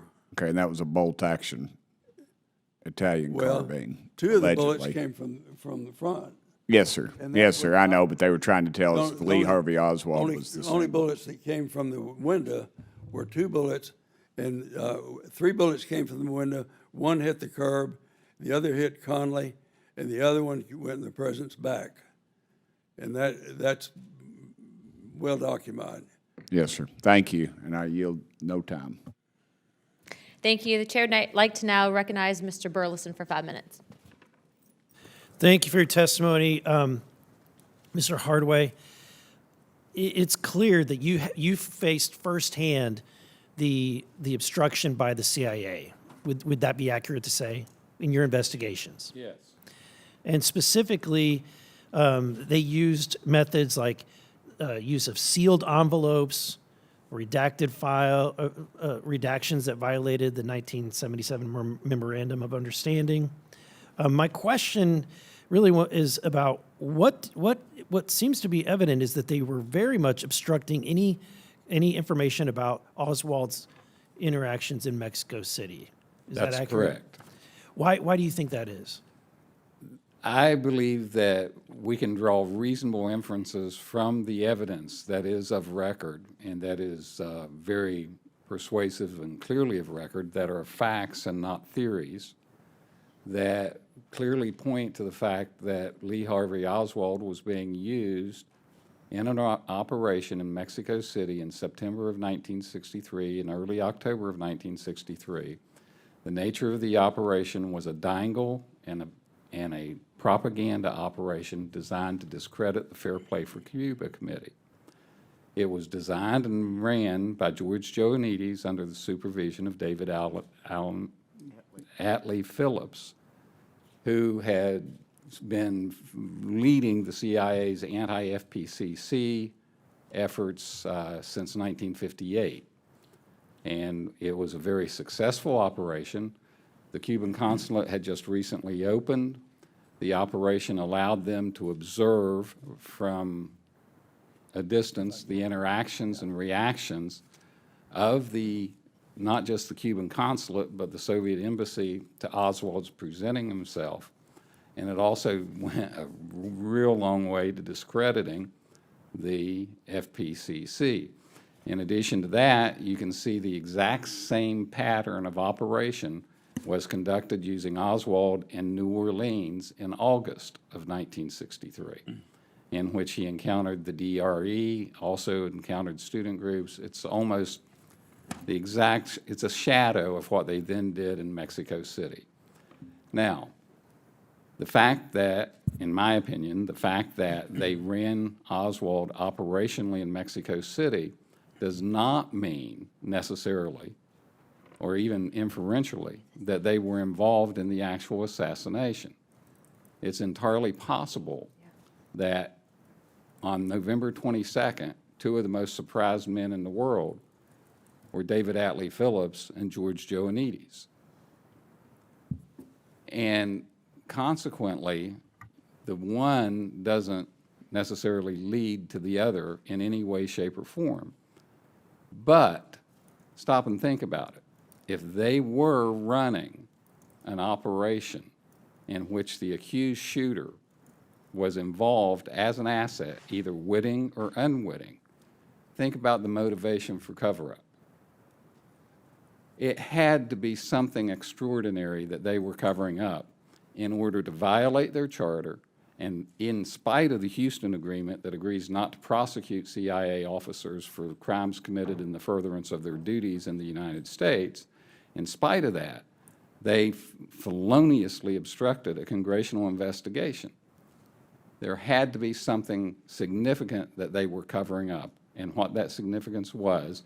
And basically, David Robarge, the CIA historian, has in a backhanded way admitted that in things he's written, was the use of Oswald in an operation in Mexico City. So you think that it was, if you had to be pressed on it, it sounds like there's two scenarios. One is that Oswald, I mean, both scenarios, Oswald had some involvement in connection with the CIA.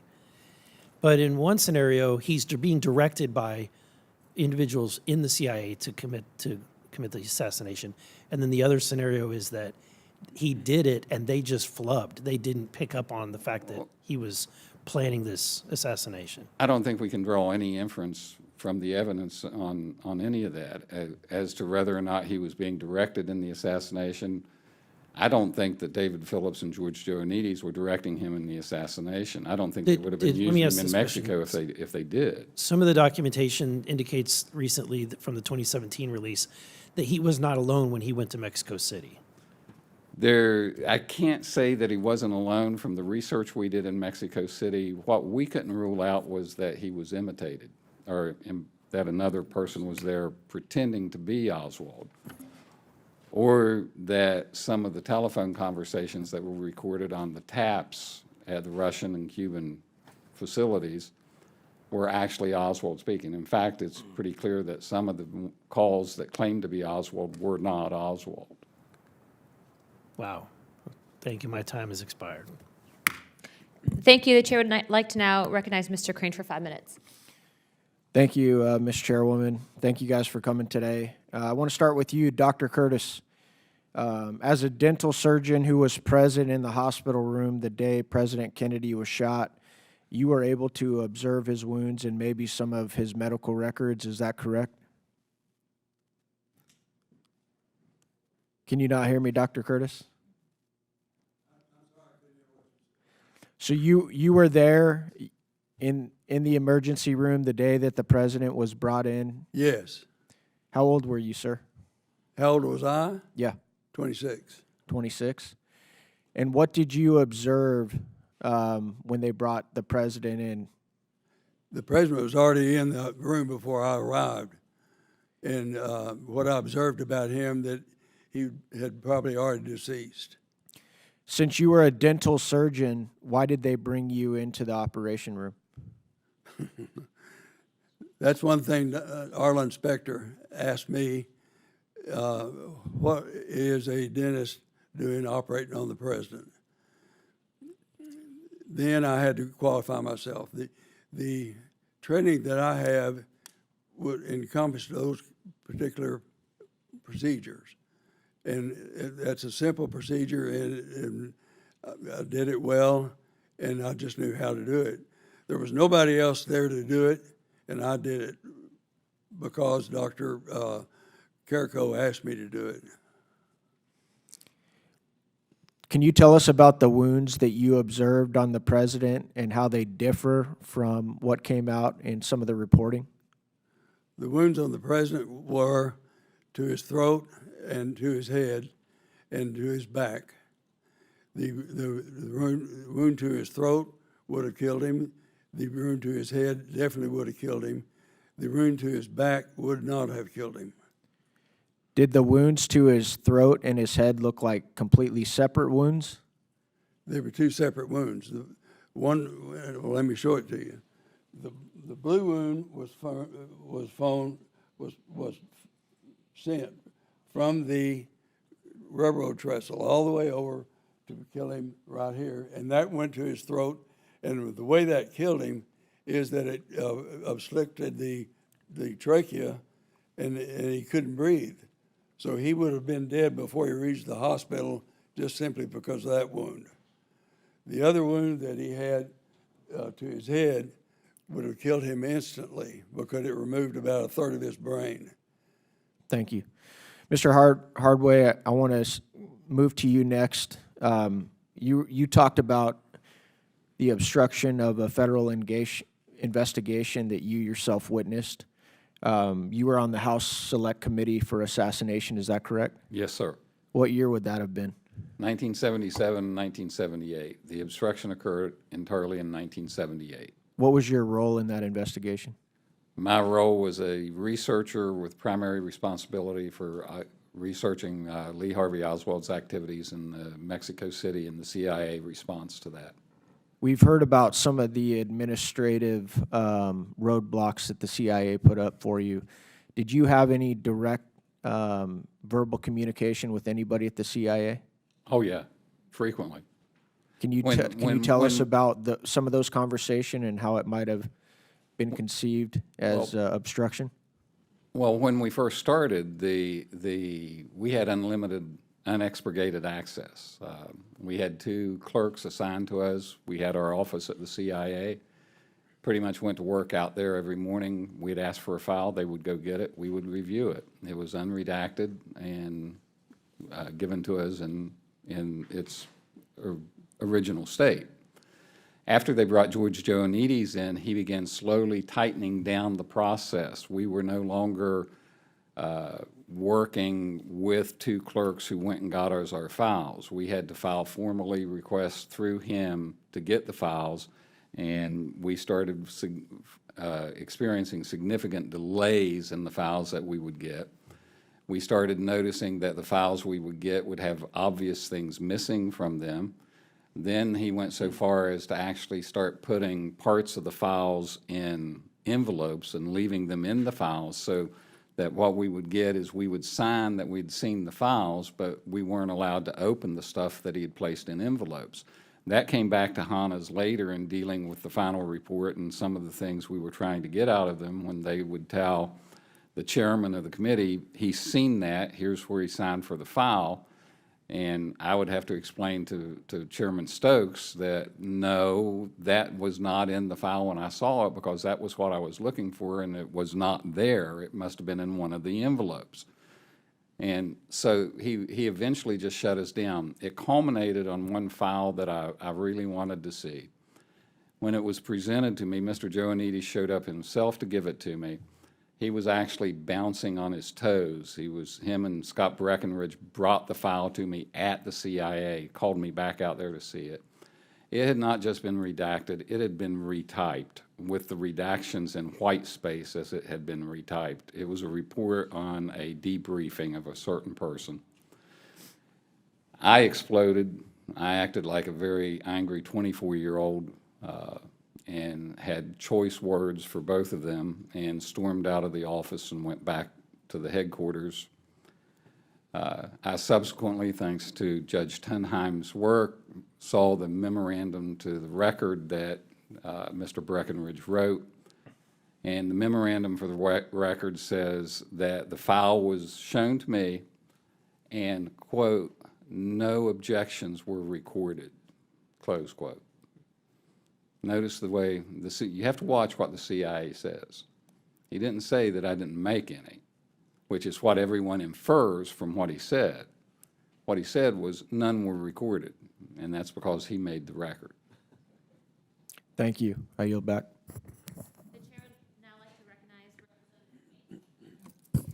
Thank you, Madam Chair, and thank you for your leadership on this committee. For decades, elements in our government have engaged in an extensive cover-up to subvert the will of Congress and to keep the American public in the dark relating to the assassination of John F. Kennedy. No matter how ugly it is or how inconvenient it is to elites, organized crime, or deep state bureaucrats, the American people deserve the truth, and they can handle the truth. While the American public still may be in the dark, poll after poll make clear the cover-up has failed. Approximately 2/3 of Americans still don't buy the official narrative from our government that Lee Harvey Oswald acted alone. Cover-ups and a failure to be transparent has rightfully bred distrust. So much distrust, nearly 40% of Americans believe the United States government was involved in the assassination of JFK. Let that sink in. Nearly 40%.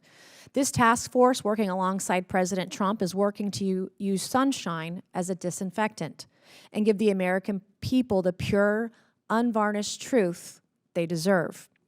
Mr. Hardway, thank you for being here to all of our witnesses today. You worked for the House Select Committee on Assassinations, which investigated the assassination of JFK. You had firsthand interactions with the CIA as you worked to get the truth. Based on what you witnessed, do you believe the CIA engaged in a concerted effort to cover up certain facts related to the assassination of President Kennedy? Yes. Do you believe the efforts to obstruct congressional investigations into the assassination of President Kennedy by the CIA you've described violated federal law? People more expert in federal criminal law than I am have expressed that opinion to me and have expressed that opinion under oath. Based on what you know, what relationship, if any, did the CIA have with Lee Harvey Oswald prior to the assassination of President Kennedy? Based upon the circumstantial evidence of record, and it is overwhelming, they had they used him as either a witting or an unwitting agent of influence. Seems that way, doesn't it?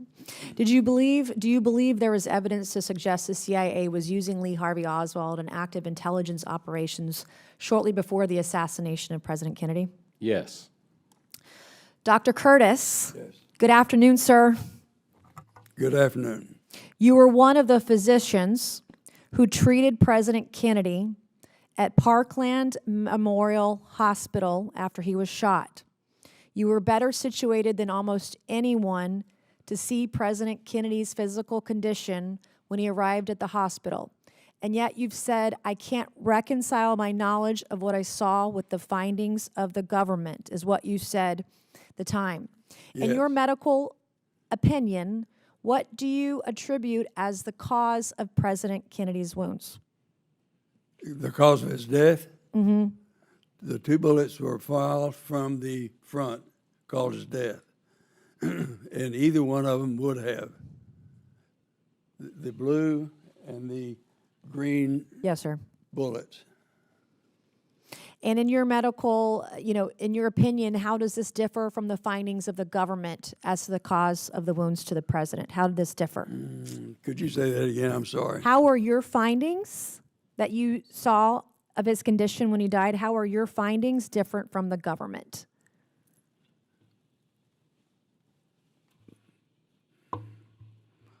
How did what the government said happened to John F. Kennedy Jr., JFK? How did your medical findings of his death, how were they different? The government wanted the president to have died from the window, from the bullets fall from the window, because that would have caused the Harvey Oswald to have done it. And they went to great lengths to make those 2 bullets do the job. And those 2 bullets did not do the job. One went in the president's back, and the other went into Governor Connally. So those 2 bullets didn't do anything to kill President Kennedy. Okay, my last question, Dr. Curtis, you ready? Are the wounds you observed consistent with the government's conclusion Lee Harvey Oswald acted alone? No. Thank you, sir. We thank all of our witnesses who are here today. Chairwoman, thank you, and I yield back. Thank you, Representative Mace. I now recognize myself for probably more than 5 minutes. So my first question goes to Judge Tunheim. Why did you tell President Biden that the CIA had deliberately misled your board about the Joe Needy's file? I did that because the CIA misled us. I mean, we had asked, we were picking up names all along, and people were telling us about other people to ask about. And we've been after the Joe Needy's file for a while, and what we got was something very small. It looked like just a personnel file, what he got paid and, when he separated and that sort of thing. And the staff looked at it and thought it wasn't significant and sent it back. In retrospect, we shouldn't have done that. We should have asked for more. But they were told the staff was told that was all they had on Joe Needy's, which is clearly incorrect. So that's why I'd said that we had been deliberately misled by the CIA as to the nature of the Joe Needy's files that were there. And I think those files likely are still there and can be released and should be released. Yeah, I'd like to actually know for the public that's tuning in that we have been in talks with Director Radcliffe, and although he's been supportive, there has, in my opinion, been an orchestrated effort previously to hide this information. And so they're, while actively searching for it, also having issues locating it. So we are trying on our end, but you are correct, sir, in that observation. And I thank you for being here today to testify to that. My next question is actually for Dr. Curtis. Was there anyone specifically on the Warren Commission that made the attempted effort, or that you felt you were being pressured to either be silenced on what you saw and or bullied and or threatened into not speaking the truth? I was never pressured to be silent, but I did have action with Arlen Specter that was not good. What happened, sir? He did a deposition for me and had not told me about it ahead of time. The nurse leaned in the operating room that morning and said, "The Warren Commission is in town. If you have time, go down and talk to them." So I finished my cases and went down and talked to our inspector. He was friendly and nice and was very well groomed in a beautiful suit, shiny shoes, and I had my hair all messed up in a scrub suit, dirty shoes. So it was definitely top down. And he was friendly and nice, and then started asking me biographical questions that made it obvious to me that he knew the answers to the question before he asked it. And so that made me wonder, why on earth does he know all that about me? Then he said, "What did you see about the exit wound?" Well, there wasn't one. Really? No, there wasn't one. And then, so he asked me 4 more times about the exit wound. And the last time he asked me is, "Dr. Curtis, every other doctor has suggested and testified that there was an exit wound, and you didn't see it?" No, I didn't. And so during this, the visit that I had with him was maybe about 20 or 30 minutes. And during that time, he made me feel that I had a reason for being in the trauma room to be sure the president died. Now, I had a wife and 2 babies at home that were completely dependent on me. If I lost my residency, it would be terribly a big problem for me. So he said, "Okay, now, Lonnie, you should wait here for a little bit before we do your deposition." I said, "Deposition?" He said, "Yes, you're having to give him a deposition today." And I said, "Well, I didn't know that." He said, "Well, I sent you a letter," which I didn't get. He said, "Do you want a lawyer?" And I said, "Do I need a lawyer?" He said, "Fella, you're the only one in this room that knows if you need a lawyer. Do you want me to get you one?" I said, "I don't think so." But he asked me over and over again about the exit wound. Then we got in on, then he got the committee together, and nobody that I'd ever seen before sitting behind the table, and put me on a high stool uncomfortably, and I remember my foot kept slipping off that bottle rung, and then started asking me questions. Never did bring up the exit wound. He never did say a thing about it. Till at the last, he said, "Dr. Curtis, did you see anything that was like a puncture or a opening in the trachea and or the throat?" And I said, "No." And he said, but then I thought, well, the blood was right over that, so I couldn't have seen it. So I said, "But that doesn't mean it wasn't there. Thank you for Dr. Curtis." That's what he wanted.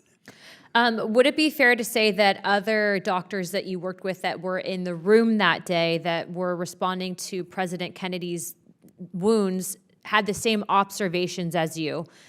Yes or no? There were only 2 of us that thought of the throat before the tracheostomy was done. Okay. And is that the answer? Whatever you would like to share with Congress, sir. So I saw it, and I don't. there was no exit wounds. That's what our inspector wanted, was an exit wound, because the magic bullet had to exit the throat to go into Governor Conley, which couldn't have happened. The magic bullet would have had to make 3 90-degree turns to do what it did. It was coming down from the window, would have had to turn right angle to be horizontal through the neck, would have had to turn right again to go over to where Governor Conley was, would have to turn right again to go into Governor Conley. It doesn't work. Yes, sir, I can speak for myself. I do not believe in the magic bullet theory. Bullets don't do that. No, do not. I do not, sir. My next question is for Mr. Douglas Horn. To your knowledge, did even the Dallas Police Department or the FBI subject Lee Harvey Oswald to a paraffin test to determine whether he had fired the gun on November 22nd, 1963? I'm going from memory, but I believe the FBI did, and he tested negative for firing a rifle. So he the paraffin test on his face shows he did not fire a bolt-action rifle, especially not a lousy rifle like the Mannlicher Carcano, which was an 1894 design or something. What is the status of the record interview the author William Manchester conducted with Jacqueline Kennedy? Mr. Horn? Well, my understanding is that, first of all, the Kennedy family liked William Manchester initially because he had written a campaign book in 1960 about the campaign. So they said, okay, why don't you write the book about the death of Jack, about the death of President Kennedy. When the book was reviewed by Jacqueline and Robert F. Kennedy, apparently Robert F. Kennedy had many objections, and so the Kennedy family sued Mr. Manchester when the books were in galley form, and they required that he take out certain portions of the text. So the lawsuit, what the lawsuit did was it said, the portions of the text that you removed will be sequestered until 2067, and the interviews you did with Jacqueline Kennedy and Robert F. Kennedy will be sequestered, withheld until 2067. So that was the result of that lawsuit. And so what we read today when we read Manchester's book is a sanitized or redacted version of his book, and we won't know what was removed until 2067. That's just very unfortunate, and I know Chairman Tunheim really made an effort to get Caroline Kennedy to agree to lift that court seal, and she didn't want to. Also, to your knowledge, which autopsy photos are missing? Okay, I'd be glad to answer that question. I have a list here, and it's reasonably succinct, so bear with me. Well, you have me and Garcia here, so Yeah. I think Okay, here we go. we're at your disposal. Here we go. I mentioned 8 sets that I know with confidence from studying the evidence as an analyst are missing. First, an overhead wide shot of JFK's body taken from a stepladder, taken by John Stringer, the Navy photographer. He testified under oath to that. Second, a large bruise atop the right lung, taken from inside the interior of the chest after the lungs were removed. So this is a large blood clot up above where the apical portion of the lung was, and that's been testified to by both Dr. Humes and Stringer that they took those photographs, so they're not in the record. Third, an entrance wound in the lower right of the skull with the scalp reflected, taken from outside the skull. And next, that same entrance wound in the lower right of the skull with the photo taken from inside the cranium after the brain was removed. So what's at issue with these 2 photos being missing is they would have determined definitively where was the entrance wound in the back of the head. Would have been one of the Harper No. separate? No, separate issue. Okay. The condition of the back of the, here's another missing photo. The condition of the back of the head after embalming and reconstruction was completed, which still showed an exit defect that could not be closed. The witness that claimed that was Sandra Spencer, a Navy photographer's mate who our general counsel, Jeremy Gunn, considered our most reliable medical witness. And so what she did was she developed color negatives and then prints of the president's body, postmortem photographs, but she said, when we deposed her, she said, oh, these pictures in the archives are horrible. We see open body cavities and a lot of blood, and the president looks really bad. She said, the photographs that I developed, he had been cleaned up, the head had been reconstructed, but there was still a hole in the back of his head even after the head was reconstructed. So you have witness testimony that the archives photos do not reflect what? Yes, Okay. yes, she testified under oath to that fact. Another missing photograph is a series, is that Robert Knudsen was a White House social photographer. He was involved with developing photography the weekend after the assassination by the president's military physician, Dr. Berkeley. So Knudsen testified to the HSCA that I developed a black and white film pack, negatives, black and white negatives, showing numerous probes in the president's body. And of course, probes are important because they determine bullet tracks. Where do bullets go in, where do they come out, if they come out. And he remembered developing them and holding them up to the light in the darkroom after they were developed, and he remembered seeing probes in the body in this black and white film pack. And in the official autopsy collection, there was no black and white film pack used in photographs of the body. They're 4x5-inch duplex film. They're not black and white film packs. And there are no photographs of probes in the body in the official collection. And one of the people we interviewed was Dr. Carney, who was a resident at Bethesda. And when we told him, Jeremy Gunn and I, when we told him that there were no photographs of probes in the body in the official autopsy photo collection, he became visibly agitated and his face turned bright pink. And he said, I came in and out of the morgue many times as the resident on duty that night, but I saw flashbulbs going off when there were probes in the body. And you're telling me there's no photos in the collection? We said, that's right. So 2 more that are missing, and that concludes my answer. Black and white prints were seen by numerous people showing a large exit defect in the rear of JFK's head. So Mr. Knudsen, the White House photographer, Navy Chief Knudsen, showed such photos to another White House photographer, Joe O'Donnell, the week after the president died. Black and white prints showing a big exit wound in the back of the head.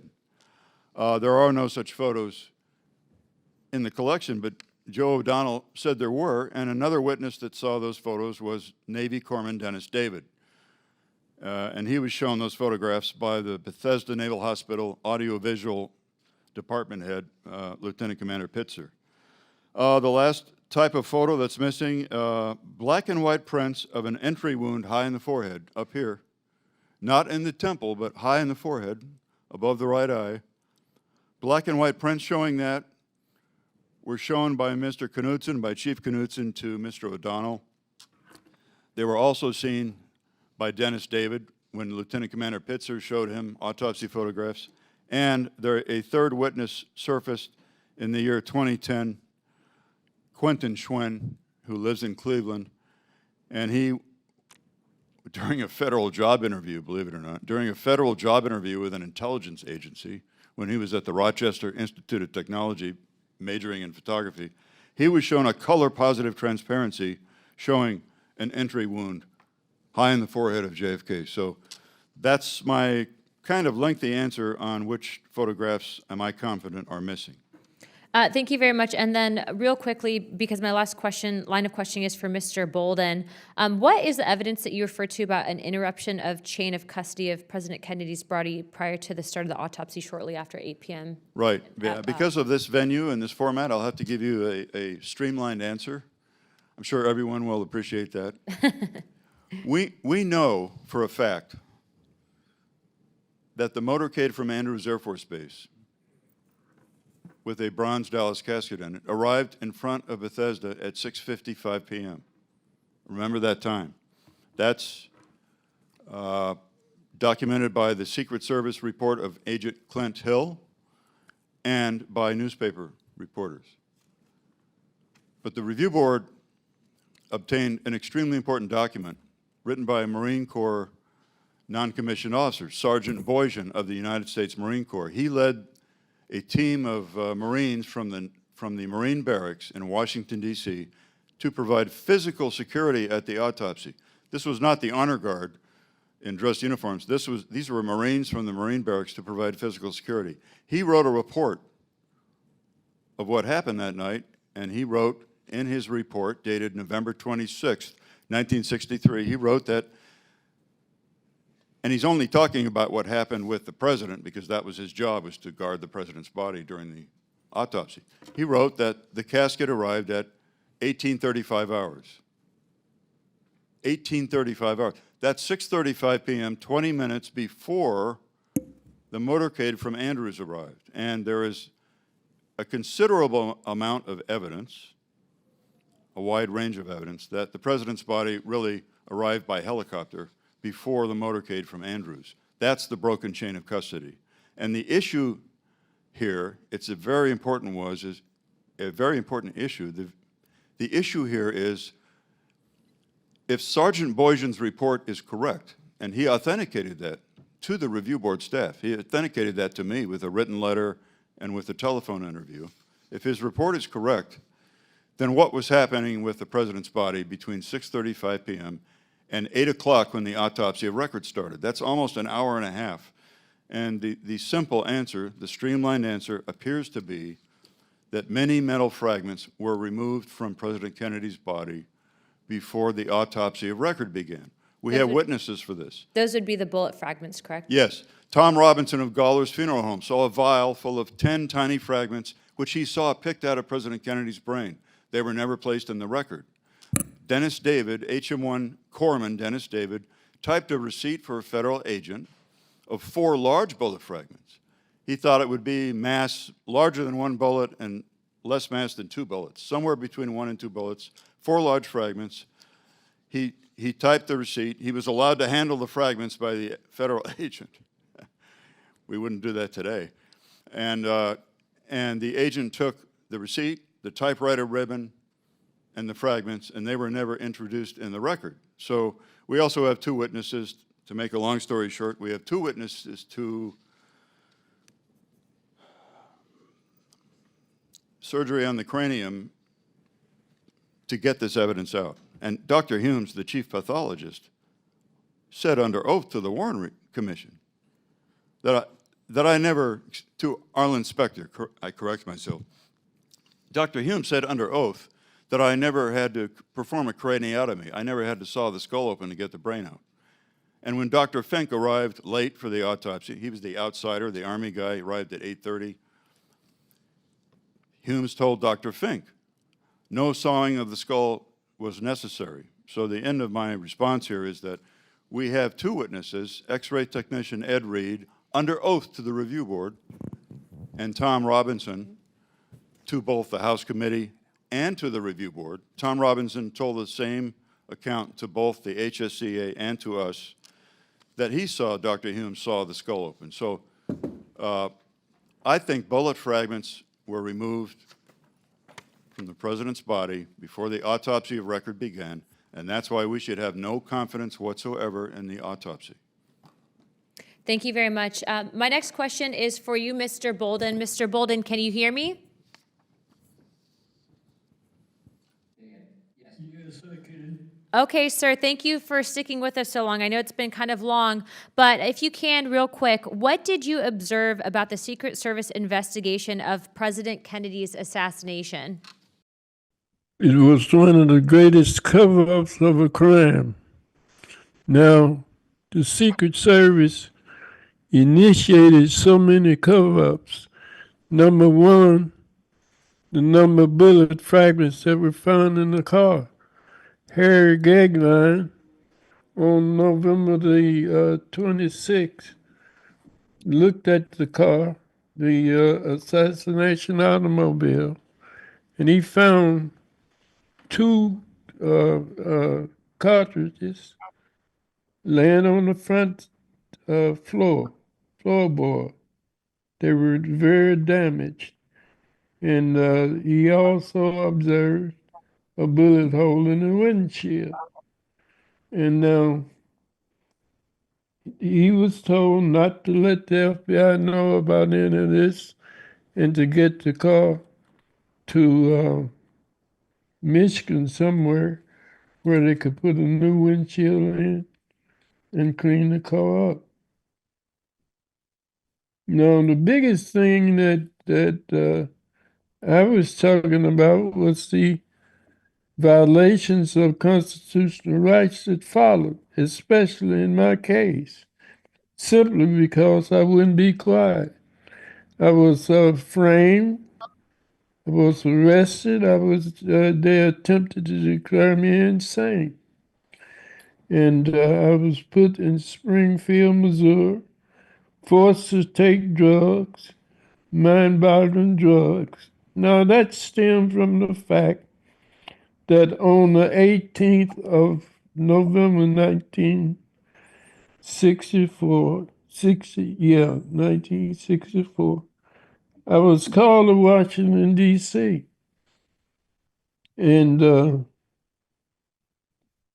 told me they were going to give me another name, change my identity, and that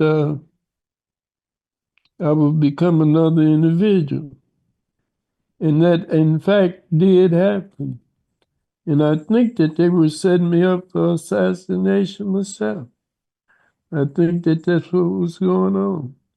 Because when they sent me to the penitentiary, they made it clear that it was a case of my being so agitated about the assassination that I wouldn't keep quiet.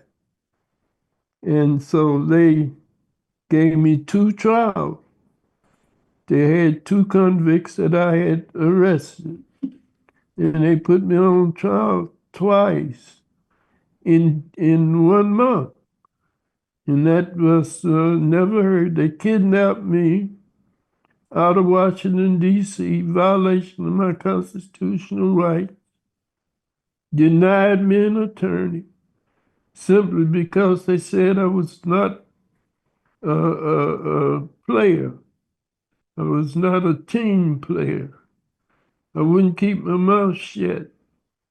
And so when they did that to me, they sent me to Springfield and put me in a camp there where I was threatened by one of the inmates. And they used that as an excuse that on July the 7th, 1967, 2 guards came to the camp and got me and took me to what they call 2-1 East. And they undressed me, got me naked, threw me in a cell.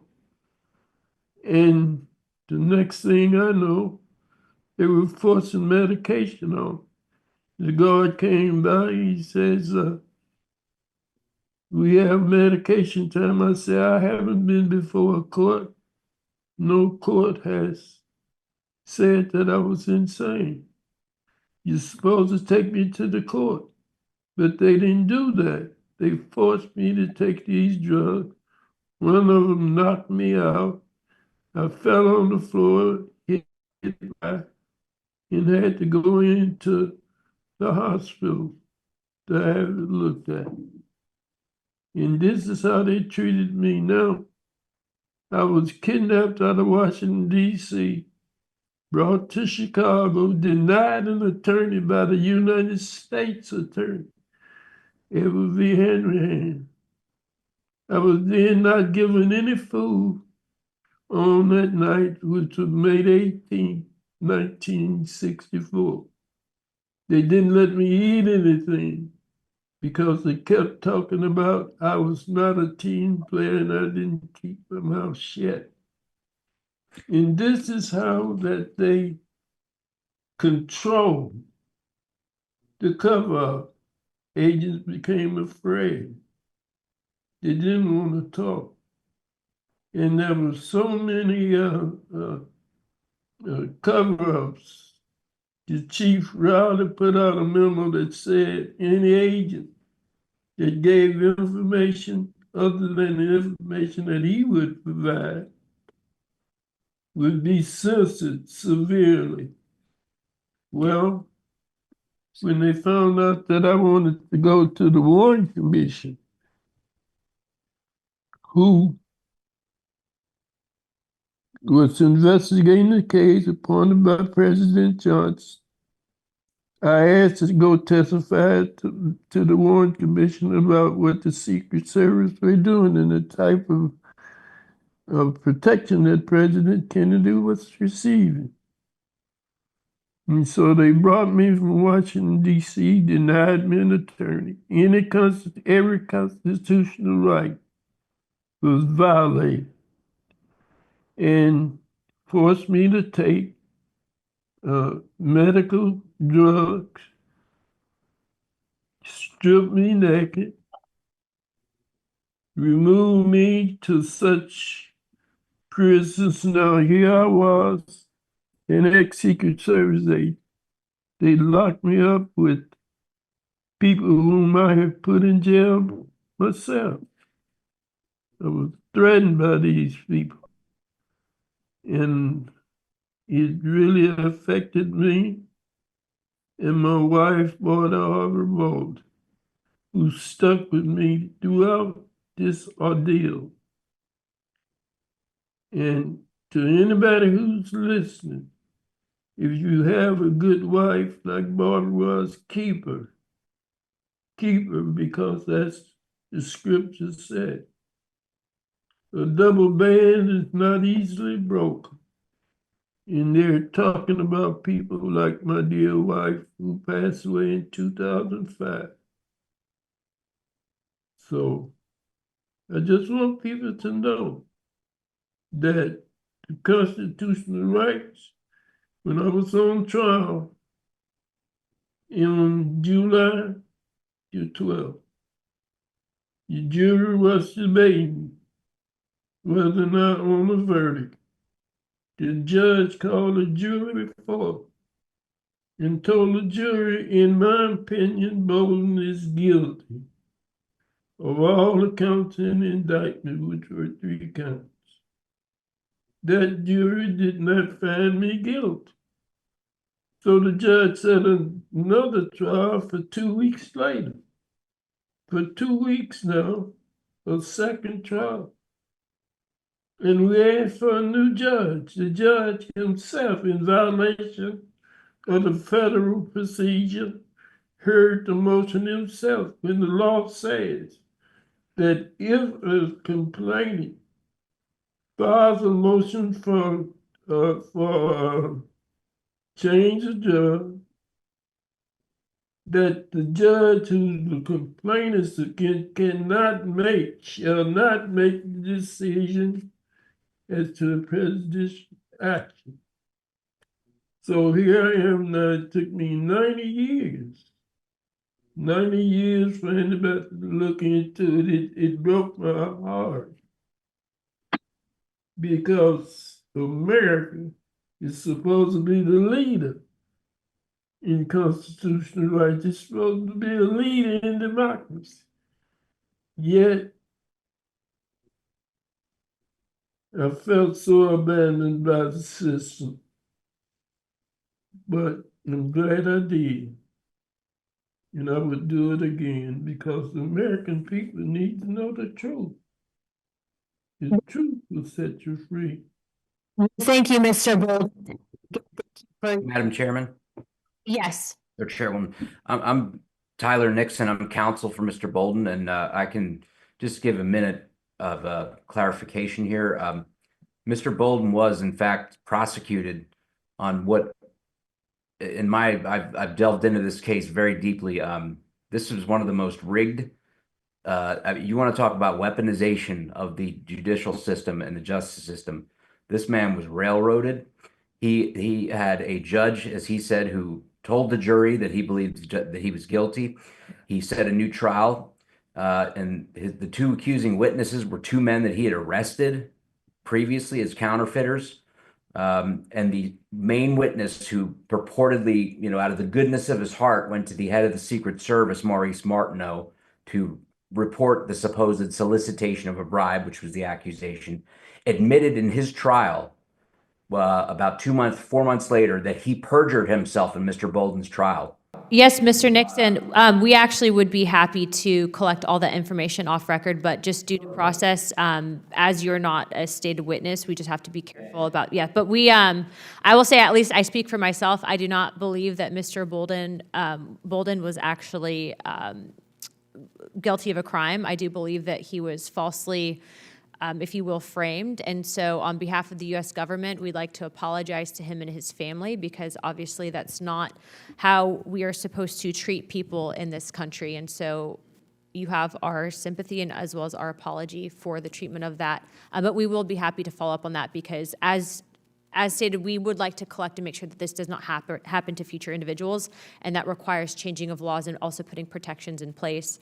But I would like to thank all of you. We've gone way over our time today, but the fact that you all traveled in and were willing to come testify, especially you, Dr. Curtis, Mr. Balden, Judge Tunheim, Mr. Hardway, Mr. Horn, and Ms. Coe, thank you so much for coming here today.